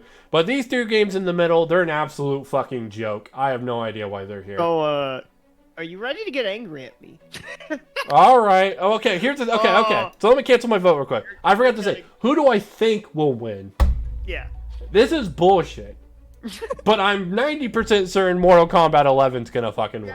Yep. Well, that's my thinking. Like, Mortal Kombat 11's gonna win. For some people, they're gonna say, "Oh, Slippy is fighting game of the year." It is. Slippy is like, it's actually kind of insane. Like, if you're putting Mortal Kombat 11 and Street Fighter 5 Champion Edition, you might as well put Super Smash Bros. Melee with Slippy mod up here. For those who don't know, Slippy is a rollback netcode thing that people have made for Super Smash Bros. Melee to play Smash Melee online via a forked version of Dolphin because, pandemic. But yeah, my prediction, Mortal Kombat 11 fighting game of the year. As I said, these games being here is absolutely fucking embarrassing. It's one thing, as I said, it's one thing where like, okay, well, nobody knew about Among Us in 2018 or whatever. So the public never gave it a fair shake. It got a fair shake this year, right? And it hadn't appeared in a previous Game Awards. Okay? Just want to iterate that. This fucking game right here was literally here last year. And yeah, I get it. It lost to Smash Ultimate. Nothing was beating Smash Ultimate last year. That was unfortunate. Nothing they could do. It's whatever. I feel like these games are here because of that shit.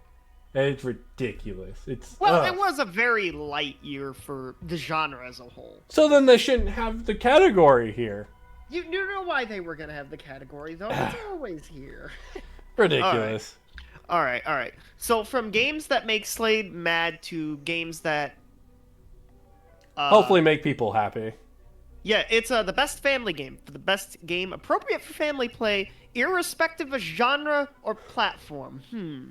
The nominees are Animal Crossing New Horizons from Nintendo, Crash Bandicoot 4, It's About Time from Toys for Bob and Activision, Fall Guys Ultimate Knockout from Mediatonic and Devolver Digital, Mario Kart Live Home Circuit from Velan Studios and Nintendo, Minecraft Dungeons from Mojang, Double 11 and Xbox Game Studios, and Paper Mario the Origami King from Intelligent Systems and Nintendo.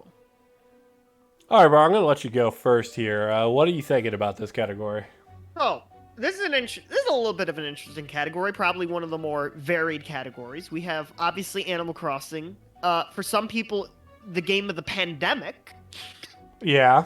Because, goddamn, Crash 4, while a great game, unfortunately, due to Toys for Bob, I think going a bit too far into the Dark Souls meme that Crash was hard as Dark Souls back when the Insane Trilogy went out, I think that, and the fact that it came out literally a month before the next gen consoles and it didn't have a next gen version, really hurts this game. Fall Guys, while it is a great family game in the sense of it's a family-friendly kiddie game, you can't really do, family multiplayer unless your family, lives, far away. Right. Mario Kart Live Home Circuit. Now, I'm going to say, I'm a little surprised this game did not get nominated for Best VR AR Game. Right? That's something that did shock me. Yeah, which is something I just realized. This is technically an augmented reality game. I mean, it still loses to Half-Life Alyx, but go on. Well, yeah, it still loses, but it should have still been not. Yeah. Honestly, maybe it should be 6 games for every category if it can, 5 if not. which yeah, but Minecraft Dungeons, like if it was Minecraft, which it probably still wouldn't be on there, but like I don't think it wins. And then I don't touch Paper Mario. Slade touches Paper Mario. That I don't really sounds have a very feeling wrong. on this game. It's not gonna win. Well, Byron, I need you to rephrase that, homie. Oh, that's not God. Slade messes. No, God. I'm trying. Slade plays Paper Mario. Maybe not Okay. this particular game. Okay, not Byron, this who do you particular think game, wins but- this? Who do you think wins this? Animal Crossing. You're gonna go with Animal Crossing? I think that's probably the safest bet, honestly. Yeah, I'm gonna go Animal Crossing. Okay, so I'm inclined to agree with Byron on many points. I think with Crash Bandicoot 4, it's about time. I feel like it's just too difficult. And Yeah. I know a lot of people will say here, like, oh, it's actually not that hard, you just scrub, whatever. Well, this is a family game, so you're expecting 5 and 6-year-olds to play this shit. And I'm telling you, they're dying over and over again in Crash Bandicoot 4. I'm sorry. Even some adult gamers have been dying over and over. Oh at this yeah, game. and there's some Because people who are like in the category of I don't think Crash was ever good. I don't know what people are talking about. No, I love Crash. I have but, seen like, some tweets like that. yeah, I have that's too. another Yeah, this conversation. game's pretty brutal for people not used to playing 3D platforms or other Crash games in general. Is it a good family friendly game in terms of appeal? Yes. Oh, absolutely. But in terms of gameplay, it's pretty hard, and I feel like a Yeah. lot of 6-year-olds are going to learn how to spike their controllers when they play this game. Okay, so Fall Guys Ultimate Knockout. Fall Guys is probably the most family-friendly battle royale game ever made. Period. Oh, End of absolutely. discussion. It's basically Mario Party type mini games and whatnot. The thing is, you could only play online with other Yeah. players playing online. It's not something you really play multiplayer with your family. Mm-hmm. And while it's an appropriate game for kids of all ages and whatnot, when I think best family game, I think of a game where you play with the entire family. You know what I mean? Yeah. Or to me, Well, Fall Guys doesn't really fit that description. Like, this is just best child games. If they renamed it that, then yeah, maybe I'd give it to Fall Guys here. But well, that's not technically, what it's advertised as. Well, technically, there really only is one game that actually fits your description. Yeah, And I'll get funnily into enough, that in a that's minute. Yeah, and funnily enough, it's Minecraft of all things. Yeah, because Minecraft Minecraft is, entirely multiplayer with the Minecraft dungeons and all that. What is it? It's like a dungeon crawler, right? Yeah. So, I'm sure it's a fantastic game. I think a lot of people shit on it just because it's Minecraft, but a lot of people love it because it's Minecraft. In terms of the game's own merits on its own, it's a pretty good game. But I feel like in terms of the family-friendly content and whatnot, people play oh, this isn't actual Minecraft. It's just Minecraft with it's a dungeon crawler version of Minecraft. So, Paper Mario: The Origami King is a good game. I just want to iterate that. I know a lot of people prefer the traditional style of Paper Mario with the original on 64 as well as the Thousand Year Door.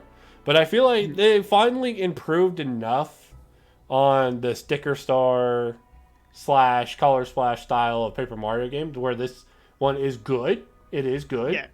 But in terms of family friendliness, and this is a very family friendly game, I just think that Mario Kart Live Home Circuit and Animal Crossing New Horizons overall are just better for the whole family to get involved with and play. Yeah. Whereas I feel like Minecraft Dungeons, Paper Mario: The Origami King, and Fall Guys Ultimate Knockout are just fun for all ages, but it's more like a single person playing it. You know what I mean?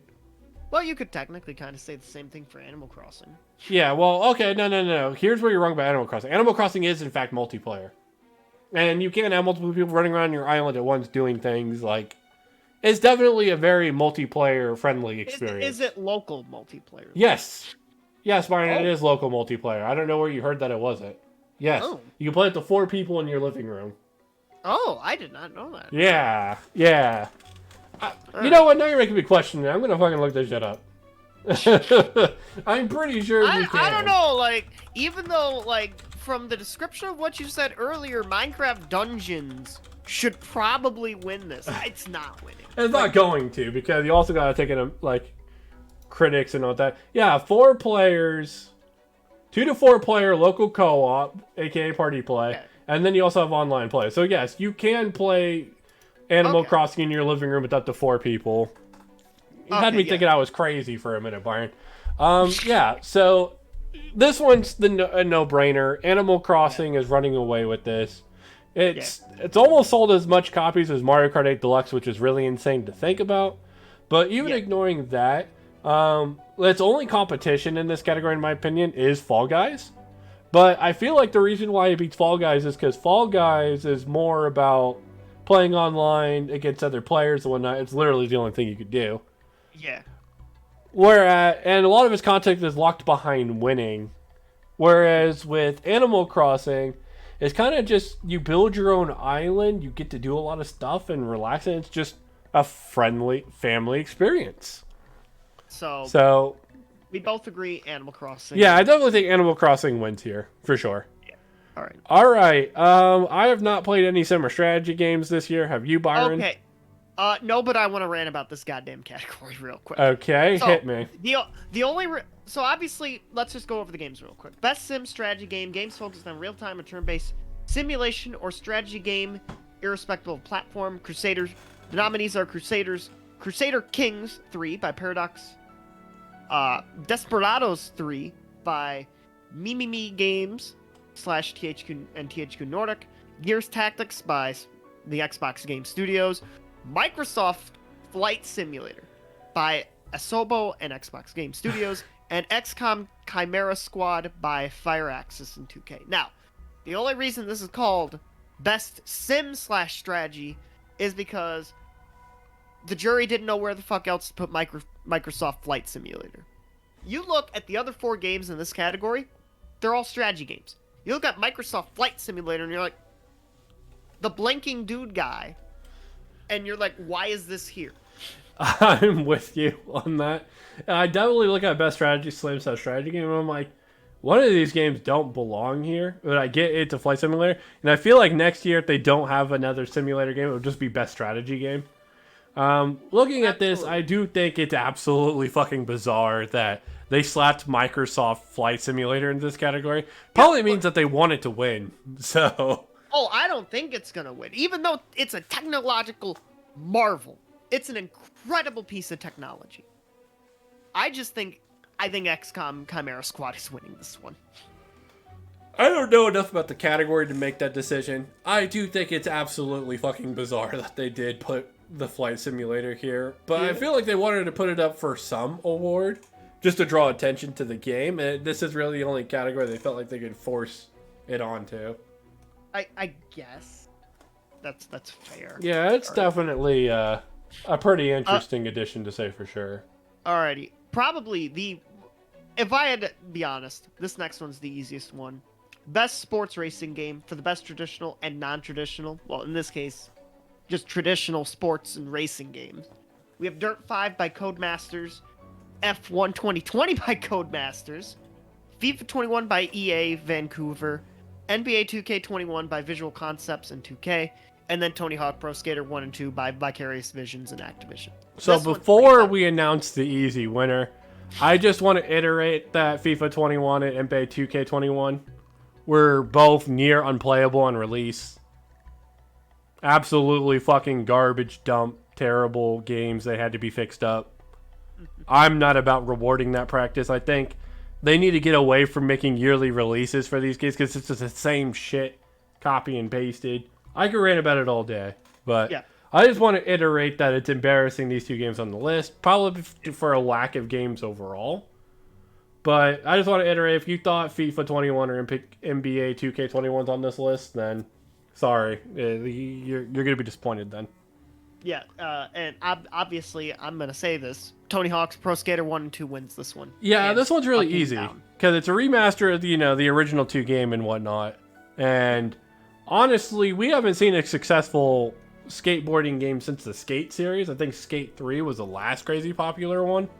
Skate 2. Or Skate 2, yeah, not Skate 3, Skate 2. Actually, Skate 3 was pretty popular. Yeah, but either way, it's a resurgence of Tony Hawk. I think a lot of people were very excited to see this come back. Everyone has memories of playing Tony Hawk on their PlayStations or their N64s and whatnot. And this, to me, easily takes the cake. Nothing against Dirt 5 or F1 2020. I just feel like there isn't really enough unique for those two games to really pull ahead. Yeah. And also, like I've already stated my opinion on FIFA and NBA. Like, and also, why is this category called Best Sports in Racing, even though racing is a sport? I feel like some people aren't, like, they're probably doing it. So like, if they make shit like Mario Kart or something and they add it to this list, like, that's true. Okay, fair enough. Yeah, but I mean, I see where you're coming from. Racing is definitely a sport, so it is an interesting use of words there. Alrighty, so this category. Yes, this is definitely much harder than you would think it would be to decide this. But go on, Byron. Alright, so best multiplayer for outstanding online multiplayer gameplay and design, including co-op and massively multiplayer experiences. The nominees are Animal Crossing New Horizons from Nintendo, Among Us from Inner Sloth, Call of Duty Warzone from Infinity Ward and Activision, Fall Guys Ultimate Knockout from Mediatonic and Devolver, and Valorant from Riot Games. All right. So, ignoring Byron's 2018 rant about Among Us aside, this category is brutally hard to pick. It's definitely, I think to me, almost as hard as picking the game of the year. It might be the hardest category overall, honestly. I would say 80% of this category is a hard choice. And, yeah. And hold on. It's not Among Us that I don't think is in that 80%. I think Valorant is the only one that's like, it's like the farthest behind in the other four. I wildly disagree. I think you're crazy. What the? Valorant is definitely top 3 on this list, buddy. Valorant is a very largely supported multiplayer game. It's like if Overwatch and CS:GO had a baby, and like people play that game religiously and they love that game. It's one of the Maybe it's because compared to literally the other 4 games, I don't hear jack shit about Valorant. I think that your bubble is small then, because there's a lot of tournaments for Valorant. I see a lot of people fucking streaming it. It's a very popular like Twitch game. It's one of the largest multiplayer shooters on platform. It's basically killed CS:GO, which is insane to think about. Is CS:GO still like top 5 Twitch games though? I'm pretty sure Valorant surpassed it. I'm not. Maybe I'm wrong, but like it's basically if CS:GO and Overwatch had a baby. Like everyone loves this game. Byron, you're insane. I guess I am an insane. Yeah, that's actually insane. I would argue if you're talking about 80% of the games, it's Animal Crossing that really falls off. And I know I just sit there and praise Animal Crossing for its multiplayer and the like family section and. Don't get me wrong, it does have great fun multiplayer. Okay, I agree with the fact that it's so unintuitive for Animal Crossing. Like, oh, God. Yeah, as I said, Animal Crossing does not compare to the other games on this list. Fall Guys, it's a battle royale game. You know what to expect for battle royale games. It's more of the Mario Party type minigame. The wonky controls are honestly why you come back and keep playing the game. Outside of like all the racing and survival type games, stuff like that. And as much as of a supporter of Fall Guys as I am not shocked that I have not chosen Fall Guys for literally any of the 3 categories it's been nominated. Well, the thing is, Fall Guys really died off in popularity because after you get past, the type of game it is and you play it a lot, it's a game that grows stale. And it's really unfortunate because it's part they didn't add Mediatonic didn't add content enough in time, and partly Among Us. Yeah, but as I said, we could get into that all day. I think Among Us wins overall, but this is a very, very, very tight race because we don't know what the panelists are voting on. Like, what's their criteria for this? Because let's say that they're aiming for a more esports-oriented criteria, like this game's multiplayer is only good if you can play as a competitive esport, then Valorant would run away with this so fucking fast, it's not even close. And they're like, okay, well, if best multiplayer is how many people can enjoy the game at once, obviously it's Fall Guys. Well, actually, how many players can Call of Duty? Because I think Warzone does like what, 7? Well, maybe it is Call of Duty Warzone. The thing is, Call of Duty Warzone doesn't do enough differently from previous Battle Royale games, in my opinion, to really make it interesting. Like, yeah, they have a lot of interesting things like the Gulag and stuff like that, and it's like really cool. Yeah. But overall, I just feel like Call of Duty Warzone just isn't a memorable enough experience overall to really compare to the other games on this list. Among Us, I've already said it earlier. It's probably the single best social video game of all time. Or single greatest, not best. I don't know. We can talk about that another time. It's also definitely the game that pulls in all the fucking YouTube videos, all the people who want to watch Twitch streams and whatnot. It's a game that basically doesn't do anywhere near as much from a technical standpoint as these other games, but because of the premise of what it is, it's infinitely replayable. So you're actually going to be shocked at what I'm fucking picking. So as much as I don't want to go with this game, for reasons I have already stated on this podcast, I think if Among Us is going to win any of these, it's going to win best multiplayer. I'm inclined to agree. I think Among Us here, and I know a lot of it, it does suck that Fall Guys kind of like lost its like shine a little bit. Yeah, and I said Valorant's an esports game, like through and through. Well, if there's an esports game of the year, it probably takes the cake there, but well, there is a esports category. Yeah, but I digress. I think Among Us is going to be rated as the best multiplayer game of the year. Yeah. But like I said, maybe we don't know what they're measuring it off of, because like from a technical marvel, Among Us falls so far behind every other game on this list, it's not funny. Yeah. But it's on this list, so that tells you they're not measuring it from like a technical standpoint. So yeah, like I want Fall Guys to win because I'm like, I can't reasonably pick Fall Guys for the other two categories it's been in, but I think they're going to give it to Among Us. I think this is going to be an awful night for Fall Guys. And I hate saying that. As a player of Fall Guys, like, Among Us, I think, wins the category. I want Fall Guys to win the category, though. Okay, so here are some of the categories we're going to skip. We talked about this previously. I know we said esports, but we're not going to vote for content creator of the year. I will pick a person, though. Is it Tim the Tat Man? No, I actually think it's Alana Pierce. I think she's the one. Yeah, so that's my pick. Also, this category is presented by Adobe. Yeah, as I said, I wasn't going to get too much into it. I watch Valkyrie a lot, especially on like Sykuno's and Tosa's videos, but I said we're not going to get too much into that. Tim the Tat Man was the guy everyone was memeing on for not being able to win a Fall Guys game. Yeah, shout out to the Fall Guys social media. Yeah, we love it. But overall, this is not something I'm going to vote on. There's two people it could be, I think. I think it could be Alana or it could be Valkyrie. Right. So, best debut game. Okay, so back to talking about video games. Yes! So, for the best debut game created by a new independent studio, so we have Carrion from Phobia Game Studios and Devolver, Mortal Shell from Cold Symmetry and Playstack, Raji and Ancient Epic from Nuding. Byron, you're cutting out, buddy. Talk louder. Oh, god damn it.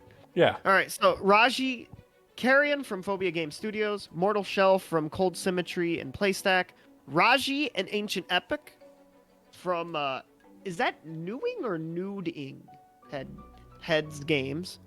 It's Roki. Nodding. Nodding. Okay, yeah, Nodding. Obviously, by nodding heads. Oh. I'm sorry, the font on this website. The font on this website is fucking awful. Change your font next year. Game Awards and Jeff Field. And a fun fact, this is also the first major-ish video game from India. Oh, okay. So that's a cool fact to know. Roki from Polygon Treehouse and Phasmophobia from Kinetic Games. Okay, so this category is pretty easy to pick because I know you've all heard of this game. It's going to be Phasmophobia from Kinetic Games. It's one of the more popular Twitch games overall. You see people play it all the time. As much as, you know, some of these other games on the list are definitely, like, really good, and they're definitely worth, like, a look and a playthrough, they're going to go with the mainstream game here, and it's definitely going to be Phasmophobia. Honestly, this one was kind of tough because there was 2 games for me. Oh, what was the other game, Byron? Carrion. Yeah, I suppose Carrion is one of those games that is also really good, but... This is a tough one. I think they're gonna go with Carrion, but I want Phasmophobia to win. That's really interesting. So we actually disagree here, because... Yes, we do. I think Phasmophobia definitely hit the mainstream a lot more than Carrion did. Whereas Carrion is very good, but, like... I don't know. I gotta go Phasmophobia. I could see either game winning. Yeah. So for sure. I don't think the other 3 games on this list really have a chance. So nothing against them. Okay, yeah, nothing against any of these games. Yeah, okay, so best esports athlete, we're not really paying attention to that. Same with coach, event.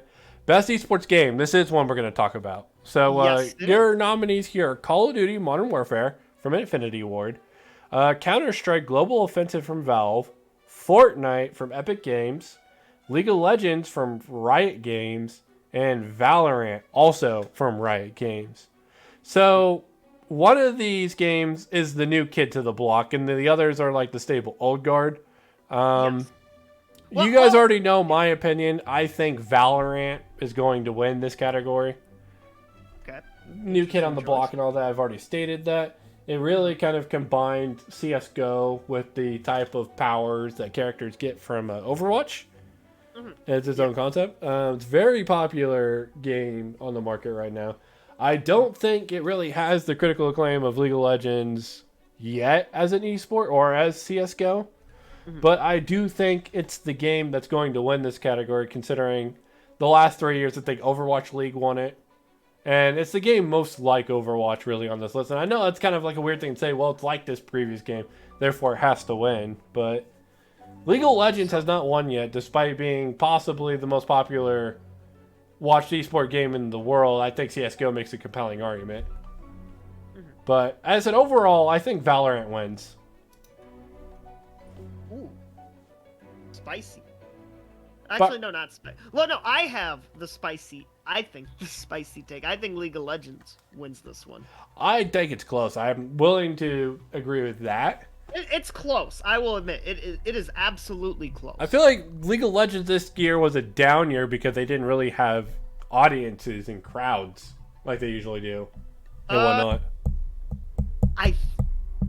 So I might be wrong on this. I for some reason thought the LoL major tournament happened like right before COVID. No, Worlds happened like 2 months ago, buddy. Oh, God. Yeah. This is why I don't... Happened like September/October, my guy. Okay, I try to keep up with esports like the best I can.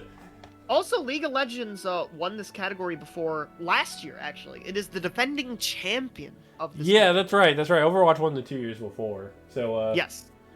As I said, to me, Valorant's the new kid on the block. It's made by the same developer, so I guess Riot Games can't lose either way. Like, we both agree Riot is winning in some way, shape. Right. CSGO is really has a compelling argument as well. But overall, I don't think Fortnite and Call of Duty really just work as well as esports games. Like, they're not really old machines, kind of like these other games on the list. So agreed. Yeah. All right. Skipping past best esports what's the team. Okay, so that's all for the game categories. Besides the Big Poppy Award. The game of the year. So this is the really, really big. This is the recognizing game that delivers on the absolute best experience across all creative and technical fields. Basically, this is recognizing this is the best game this year. Yeah, so the nominees are Doom Eternal by id Software and Bethesda, Final Fantasy VII Remake by Square Enix, Ghost of Tsushima by Sucker Punch and Sony Interactive Entertainment, Hades by Supergiant Games, Animal Crossing New Horizons by Nintendo, and The Last of Us Part 2 by Naughty Dog and Sony Interactive entertainment. Okay, so earlier I said one of these games didn't deserve to be here, and I'm sure you all are very aware of my opinion at this point. It's The Last of Us Part 2. The Last of Us Part 2 is only on this list because it's been critically praised by all the news media outlets and whatnot. Everybody who reviewed the game showered it with endless praise. You're all well aware of the controversies surrounding the game. Particularly, you have a lot of the right-wingers who, attack the game because it's a fake woke game or whatever like that. And then you have the media outlets saying that, everyone who hates the game is bigoted. It's a very not diverse, it's a very diversive game. It's like people usually lean on one side of the fence or the other. Like I said earlier, I think the real answer's in the middle. It's a very good but flawed game. It's not amazing. It's not great. It's just good. But it's not terrible or trash either. So yeah. So unfortunately, good does not cut it for Game of the Year, in my opinion. Yeah. So before we actually get deeper into the nominees, there were two games out of these 6 that we thought were not going to be nominated at all. Yes. So, a couple of surprises that we saw on this list, actually. So, starting with the biggest surprise, Animal Crossing New Horizons. I personally did not see this game being on the list, primarily because I feel like outside of, core action games and whatnot, and games with modern 4K appeal, I didn't think an Eastern game like Animal Crossing, that's more of a family, relaxing, build your own island type of game, would make this list. So, credit to Nintendo for pulling this off with Animal Crossing. Animal Crossing New Horizons is a fantastic game. I fear it grows a bit stale after a little while, but every great game has its flaws. Yeah, so that's actually where we disagree. Nintendo has had a game on the Game Awards Game of the Year every year, and I figured but it's Nintendo were probably going to have one this year. Yeah, but it's usually Mario or Zelda. It's not usually their other IP. Well, there were neither of them this year, and Animal Crossing just blew it up during the very beginning of the pandemic. So I'm like, as I said, it only surprised me. It didn't surprise Byron.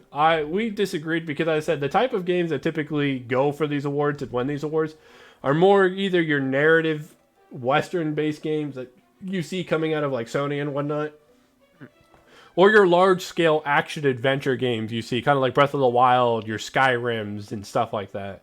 Yeah, or your 3D Marios. You don't typically see games like Animal Crossing make this list. Mm-hmm. There was one game we both agreed we were shocked that it was here considering, which I believe was Doom Eternal. Yes, so Doom Eternal is a very fantastic game. Absolutely cream of the crop in terms of action. I actually forgot it was even on this list a second ago, so that just goes to tell you how surprised I was by it. You're literally looking at her, and you forgot Doom Eternal. The thing about Doom Eternal, as much as I think the game's extremely good and whatnot, and I do think it deserves to be on this list, it's just the game that I'm surprised is on here, because I don't think critics really hyper-praised the shit out of the game. From what I recall, when you look at let me pull up its Metacritic and whatnot, but I'm pretty sure that there wasn't a lot of outlets reviewing these games with absolutely fucking perfect score. It got an 87% on Metacritic, 88% for PC. So, I heard people say Doom Eternal's good, but I thought Doom 2016 was the better of the two games. Yeah, I heard a lot of that too, honestly. And then there's a lot of people that said it seems like they give it between an 85 and a 90 or whatever, and that's why I averaged at an 88 score. But it's just a game that I was very surprised to see considered for Game of the Year. Still a fantastic game. It does deserve to be here. I want to iterate that. Its fans aren't as positive on it as the critics. I mean, that's the same for The Last of Us Part 2, but the gap is significantly less wide and varied there. Overall, though, that's again a surprise both of us, but as I said, it's definitely a welcome game. It definitely deserves to be on this list. I've already said it twice. I'll say it again. The Last of Us Part 2 is probably the only game that doesn't deserve to be here. There's probably another game down there somewhere that's snubbed. I personally think Half-Life Alyx is a game that deserves to be on this list. Yes, I've heard a lot of people say that Half-Life Alyx should have been on here. Yeah, especially considering what it did for the VR genre as a whole, right? Yeah. So it is a real shame that everybody, all the critics got themselves wet over the idea of The Last of Us Part 2. So, I have teased this to you for a couple of days now. I said there was one other game that I was surprised was nominated for here. Okay, hit me. I'm not going to keep you waiting any longer. Final Fantasy VII Remake. Interesting. Considering what I thought was going to be on here. So basically, my predictions was that it was going to be Genshin Impact, Spider-Man Miles Morales, and then the other 4 games, Ghosts, Hades, Animal Crossing, and Last of Us. Those were the 6 I thought were going to be the Game of the Year nominees. I'll give you my 6 then, because I didn't think Doom Eternal was getting here, and neither was Animal Crossing. The other 2 games I thought, well, as I said, Half-Life Alyx and Spider-Man Miles Morales were 2 games I thought on here. In fact, before Ghost of Tsushima and Final Fantasy VII Remake came out, I was convinced that when Spider-Man Miles Morales came out and people played it, people were going to pick it as their Game of the Year. I was convinced. Yeah. So the fact that it's not even on this list is a major upset. I said The Last of Us Part 2 shouldn't be on this list. It's a shame they've robbed some really fucking well-deserving games. So Slade, speaking of Spider-Man Miles Morales being snubbed, I want to bring up a tweet from Jeff Grubb, a writer over at VentureBeat, who was a member of the jury, and his tweet says, "As someone who helps vote on these, you don't need to take them too seriously. We choose our nominations the week the new consoles launched. It was impossible to give it more than 1% of our attention, just the way the timing works." So you hear that, folks. Basically, oh, well, we didn't give it to these games because we didn't care enough to actually look into it and research and pick games. That's pretty sad.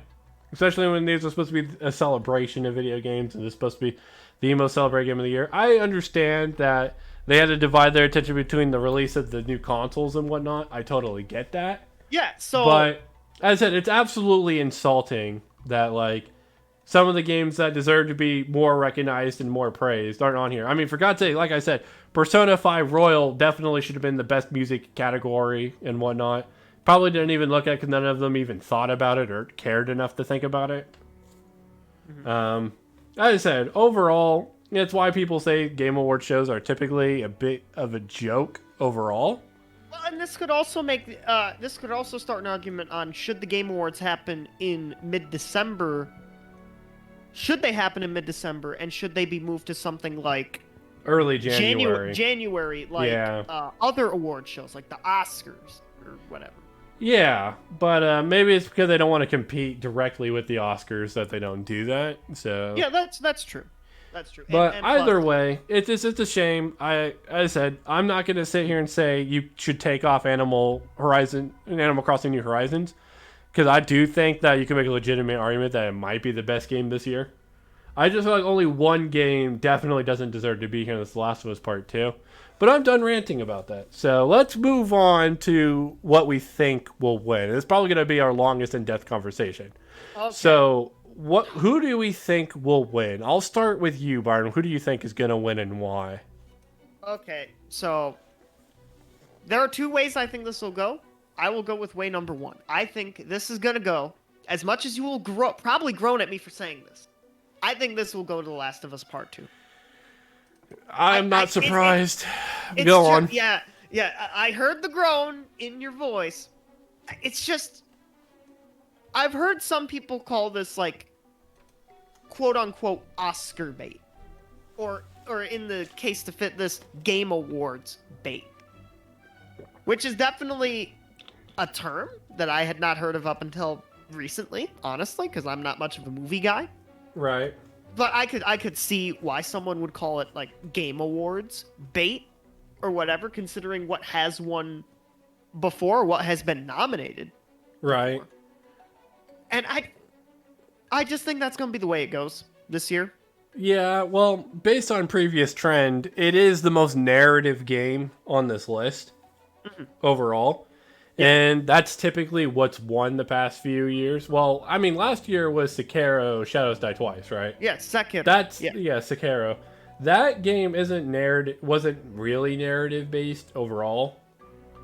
It was something that kind of like pushed the platform technology as well as the action genre. Well, 2017 was Breath of the Wild. Yeah, so maybe not so much. But in 2018, God of War won its competition was Red Dead Redemption, right? And those were the two games that were going to probably win everything. Oh, yeah, absolutely. Yeah, so this isn't a surprise. As I said, not only does it not deserve to be here, but it's probably going to win. So I see where you're coming from, because as I said, this is voted on by, multiple news media outlets and whatnot. The same news media outlet who went on there and effusively praised this game as like the best of all time and stuff like that. And like to reiterate, it is a split. It is 90% jury vote, 10% fan votes for the categories. Yeah, the fans would have to vote overwhelmingly negative. Like 0% of the fans would have to vote for The Last of Us Part 2. That's not happening. And 100% of the fans would have to vote for something else. Yeah, because of how divisive Last of Us Part 2 is, it's going to get some votes purely on the merit of, oh, screw this type of person or whatever. Exactly, and it's a real shame too. But that's the one of two ways. I want to hear the other way this goes, Byron. So this is the way I'm thinking. I'm thinking we might get a 2019 style swerve, bro. And Ghost of Tsushima, I think, could be the other. So yes, I am giving it yet again to a Sony game. Yes. But see, Ghost of Tsushima was my initial. I have two predictions as well, and they're the exact same as yours. So for me, this is the chance for, all the critics and whatnot to kind of validate their praise for the game. Like, see, this was the game of the year and all that stuff. Even though they choose the game of the year, they vote on it by their review and whatnot. Well, the Game Awards. Game of the Year. Game Awards, Game of the Year, right? Well, this is the most recognized Game of the Year award out of all the Game of the Year awards, right? That's true. Yeah. Like, yeah, sure, you have Spy Gaming and like all these other websites like Game Informer and whatnot. They have their own Game of the Year awards. But this is the one that's most widely recognized. Like, this is the Game of the Year or whatever. This is the Game of the Year. Exactly. So, the Game of the Year. As I said, I'm with you, Byron. I feel like it should be 70-30 media versus fan vote or whatever. But I know the fan vote is kind of like something that's really impossible to measure. Because I said you have really divisive games like The Last of Us Part 2. And that might unfairly drag down a game. But in case of The Last of Us Part 2, I don't think it's really unfair that a lot of people heavily dislike the game for what they advertised before it came out. Yeah, and I'm also kind of surprised there's no fan Game of the Year. Yeah, and that really disappoints me because I feel like they should have categories that are more fan directed. It's probably because Fire Emblem Three Houses won last year, and they can't have that. So, what did it beat? What was the other game that was in the running for that? It was probably Sekiro. It was one of the Game of the Year candidates, and I think Devil May Cry 5 lasted a really long time as well. Yeah. But as I said, to everybody's surprise, the most positively received fan game of the year was Fire Emblem Three Houses. I know a lot of it's also of a bandwagon effect as well. There's definitely a part in that. But I mean, I played Fire Emblem Three Houses. It's one of my favorite games on the Switch, so I'm not going to sit here and say no, it didn't deserve it. But yeah, it definitely wasn't in the conversation with some of those other games. It's probably why they took it away, honestly. So, yeah, I'm with you. I think that the critics are going to choose The Last of Us Part 2. I think it's absolutely ridiculous. The thing is, it depends on how overwhelmingly they vote for The Last of Us Part 2. Because as I said, they consist of 90% of the vote. If all the fans, because I'm pretty sure the fans aren't going to vote for The Last of Us Part 2.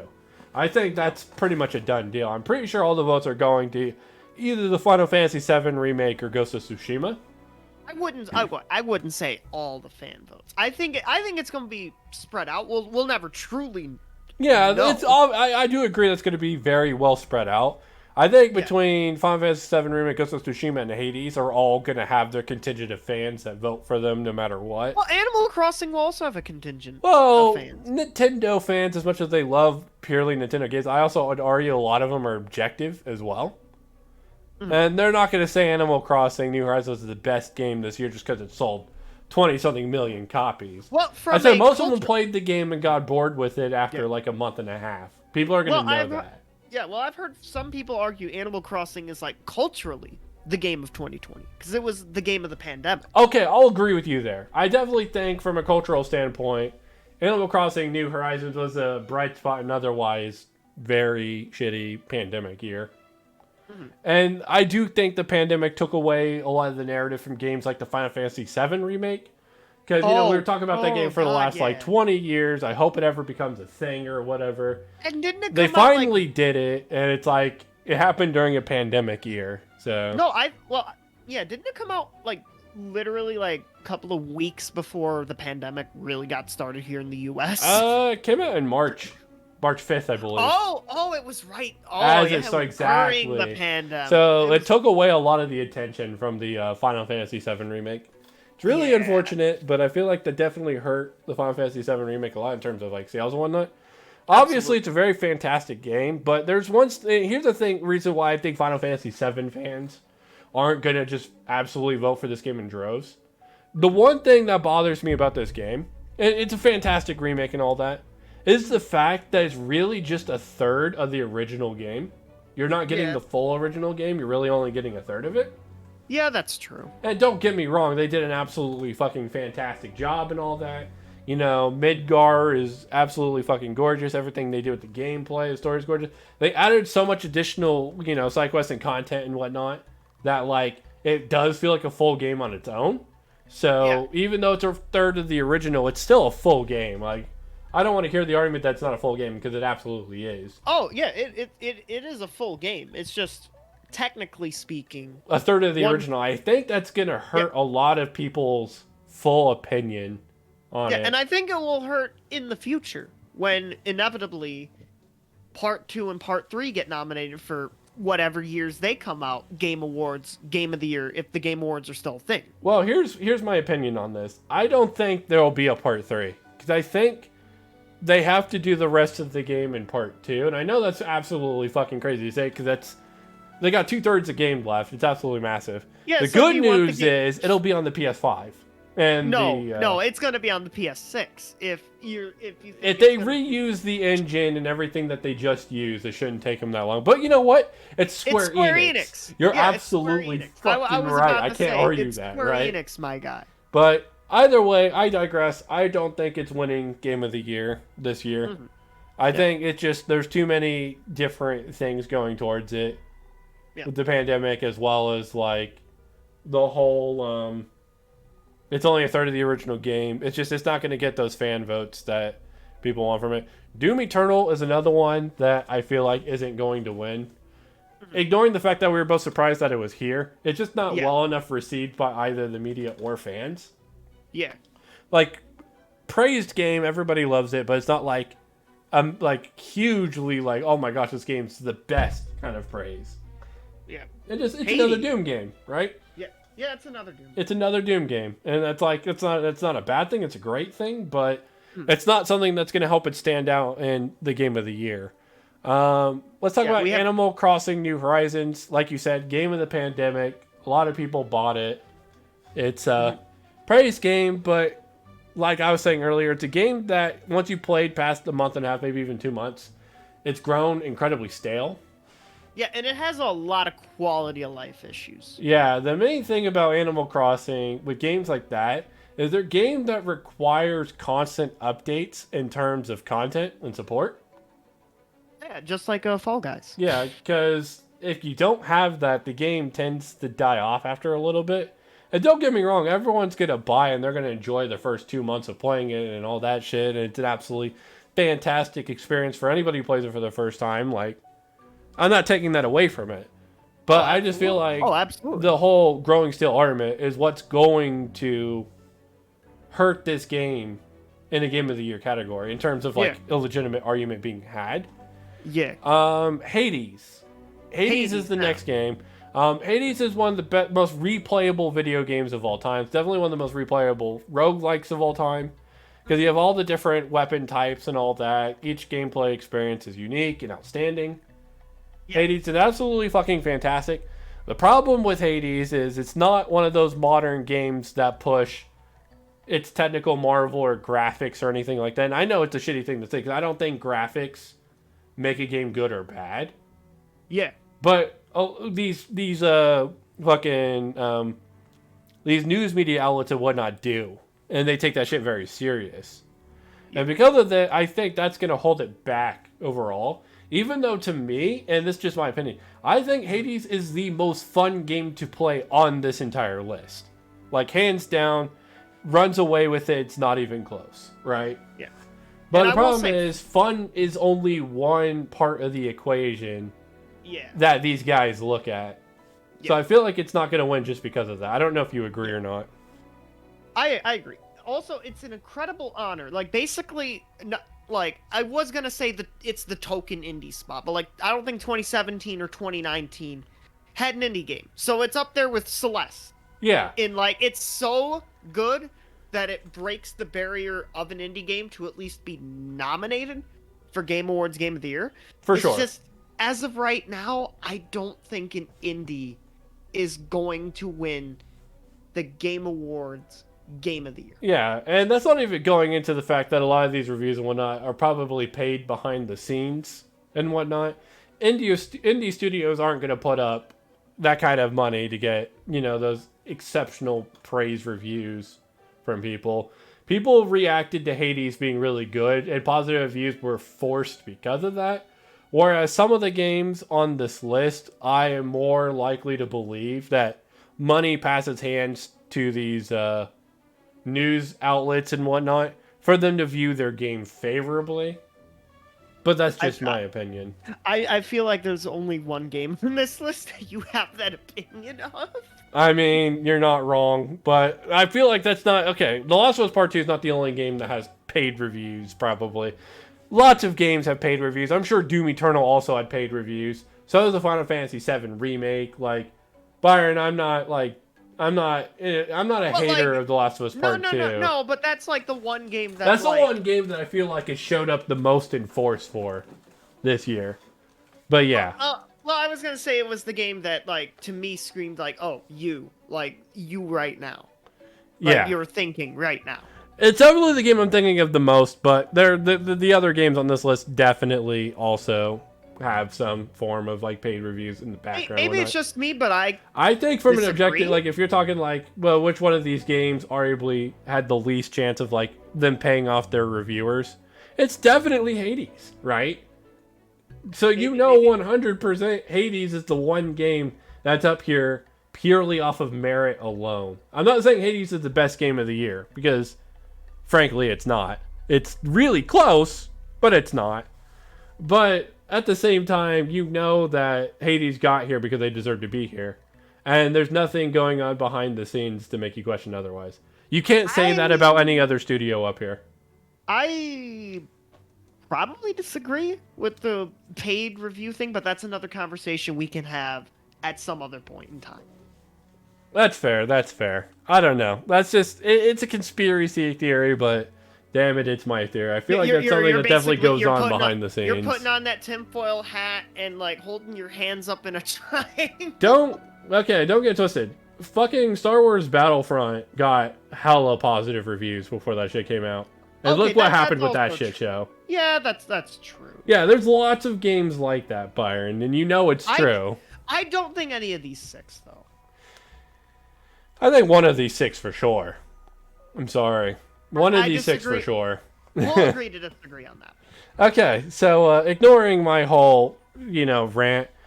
So to me, this is a 2-game race. This is between Ghost of Tsushima and The Last of Us Part 2. No more ranting about The Last of Us Part 2. Let's talk about why Ghost of Tsushima is a fantastic game. Honestly, it's definitely the best looking game on the entire list from a technical marvel.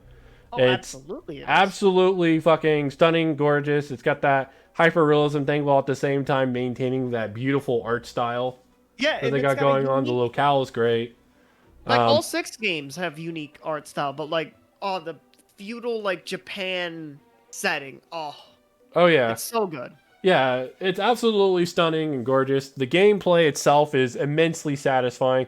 It's going to be weird because a lot of people are going to be like, oh, well, then this is just Sekiro all over again. We're praising it for 99.9% of the same reasons. But Ghost of Tsushima is just a fantastic fucking game. What else do you want me to say about it? Yeah. Like, to me, Ghost of Tsushima is the deserved winner of the Game of the Years. Like, hands down. But I'm with you that it could go either way. Because, again, is this about the critics validating their own choice and voting for The Last of Us Part 2? Or do they pick the actual best game of the year? And I don't know if you could trust the critics enough to do that. They have done it in the past. So, obviously, they picked Breath of the Wild in 2017.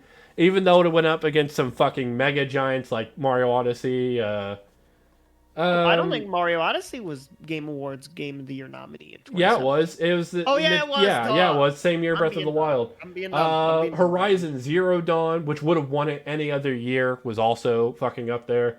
So was Persona 5, one of the best JRPGs made of all time. Like, and then fucking, I think PUBG as well. Fuck PUBG. PUBG had no business being up there, I'm sorry. Yeah. But that year was a stacked year, right? And that year, it's Yeah. like, if any one of those games won it, the only thing you could do is stand up and clap. Because, like... Oh, absolutely. Absolutely. And Breath of the Wild winning it was fucking huge, right? So, obviously, they've gone with the best game. They could have went with Horizon Zero Dawn because it was the Western game. It was more in line with the narratives they like to fill. But they went with the best game, right? 2018, they did the same thing. You had... And it's also a narrative game to an extent. I considered it down year over year. But people considered it a two-horse race between it and Red Dead Redemption, right? Which is fair. Fucking... The problem with Red Dead Redemption... is there's very little gameplay. It was almost entirely narrative, where you couldn't say that about God of War.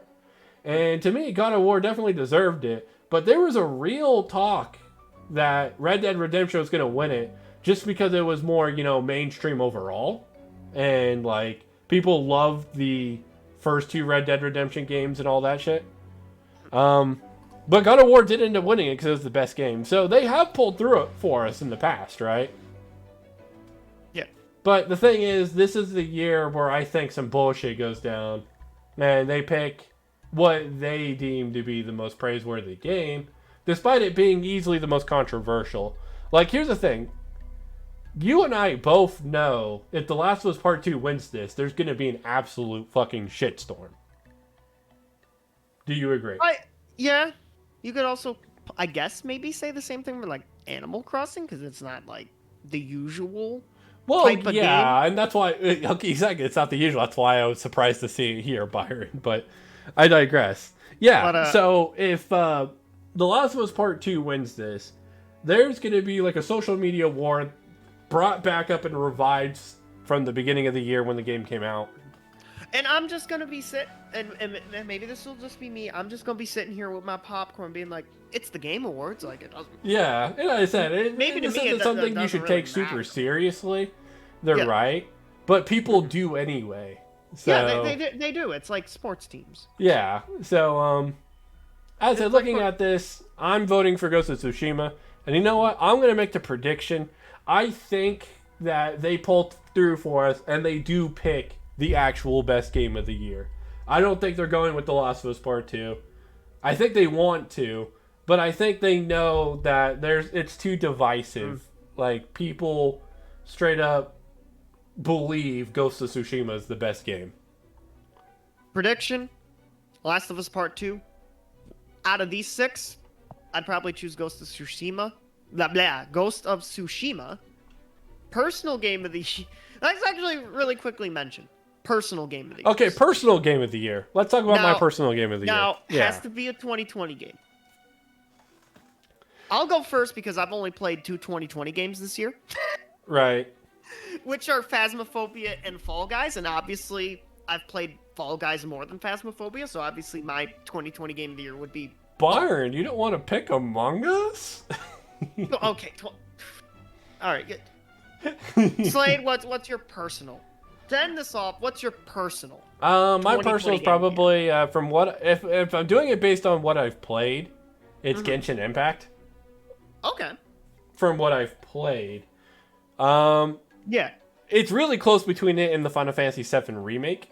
Really, really hard choice, right? Yeah. I would say Persona 5 Royal, but it's too similar to the original for me to really count it.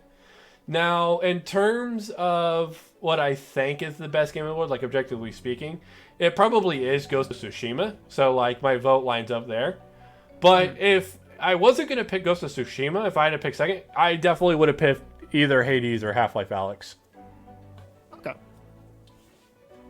But anyways, yeah, so that is our spastic conversation about the Game of the Year awards. If you guys have any interesting comments, disagreements, or anything like that, leave them in the comments section below. Anyways, this is Slade and Byron. And we appreciate you guys watching. You guys have a good night. Bye-bye. Bye.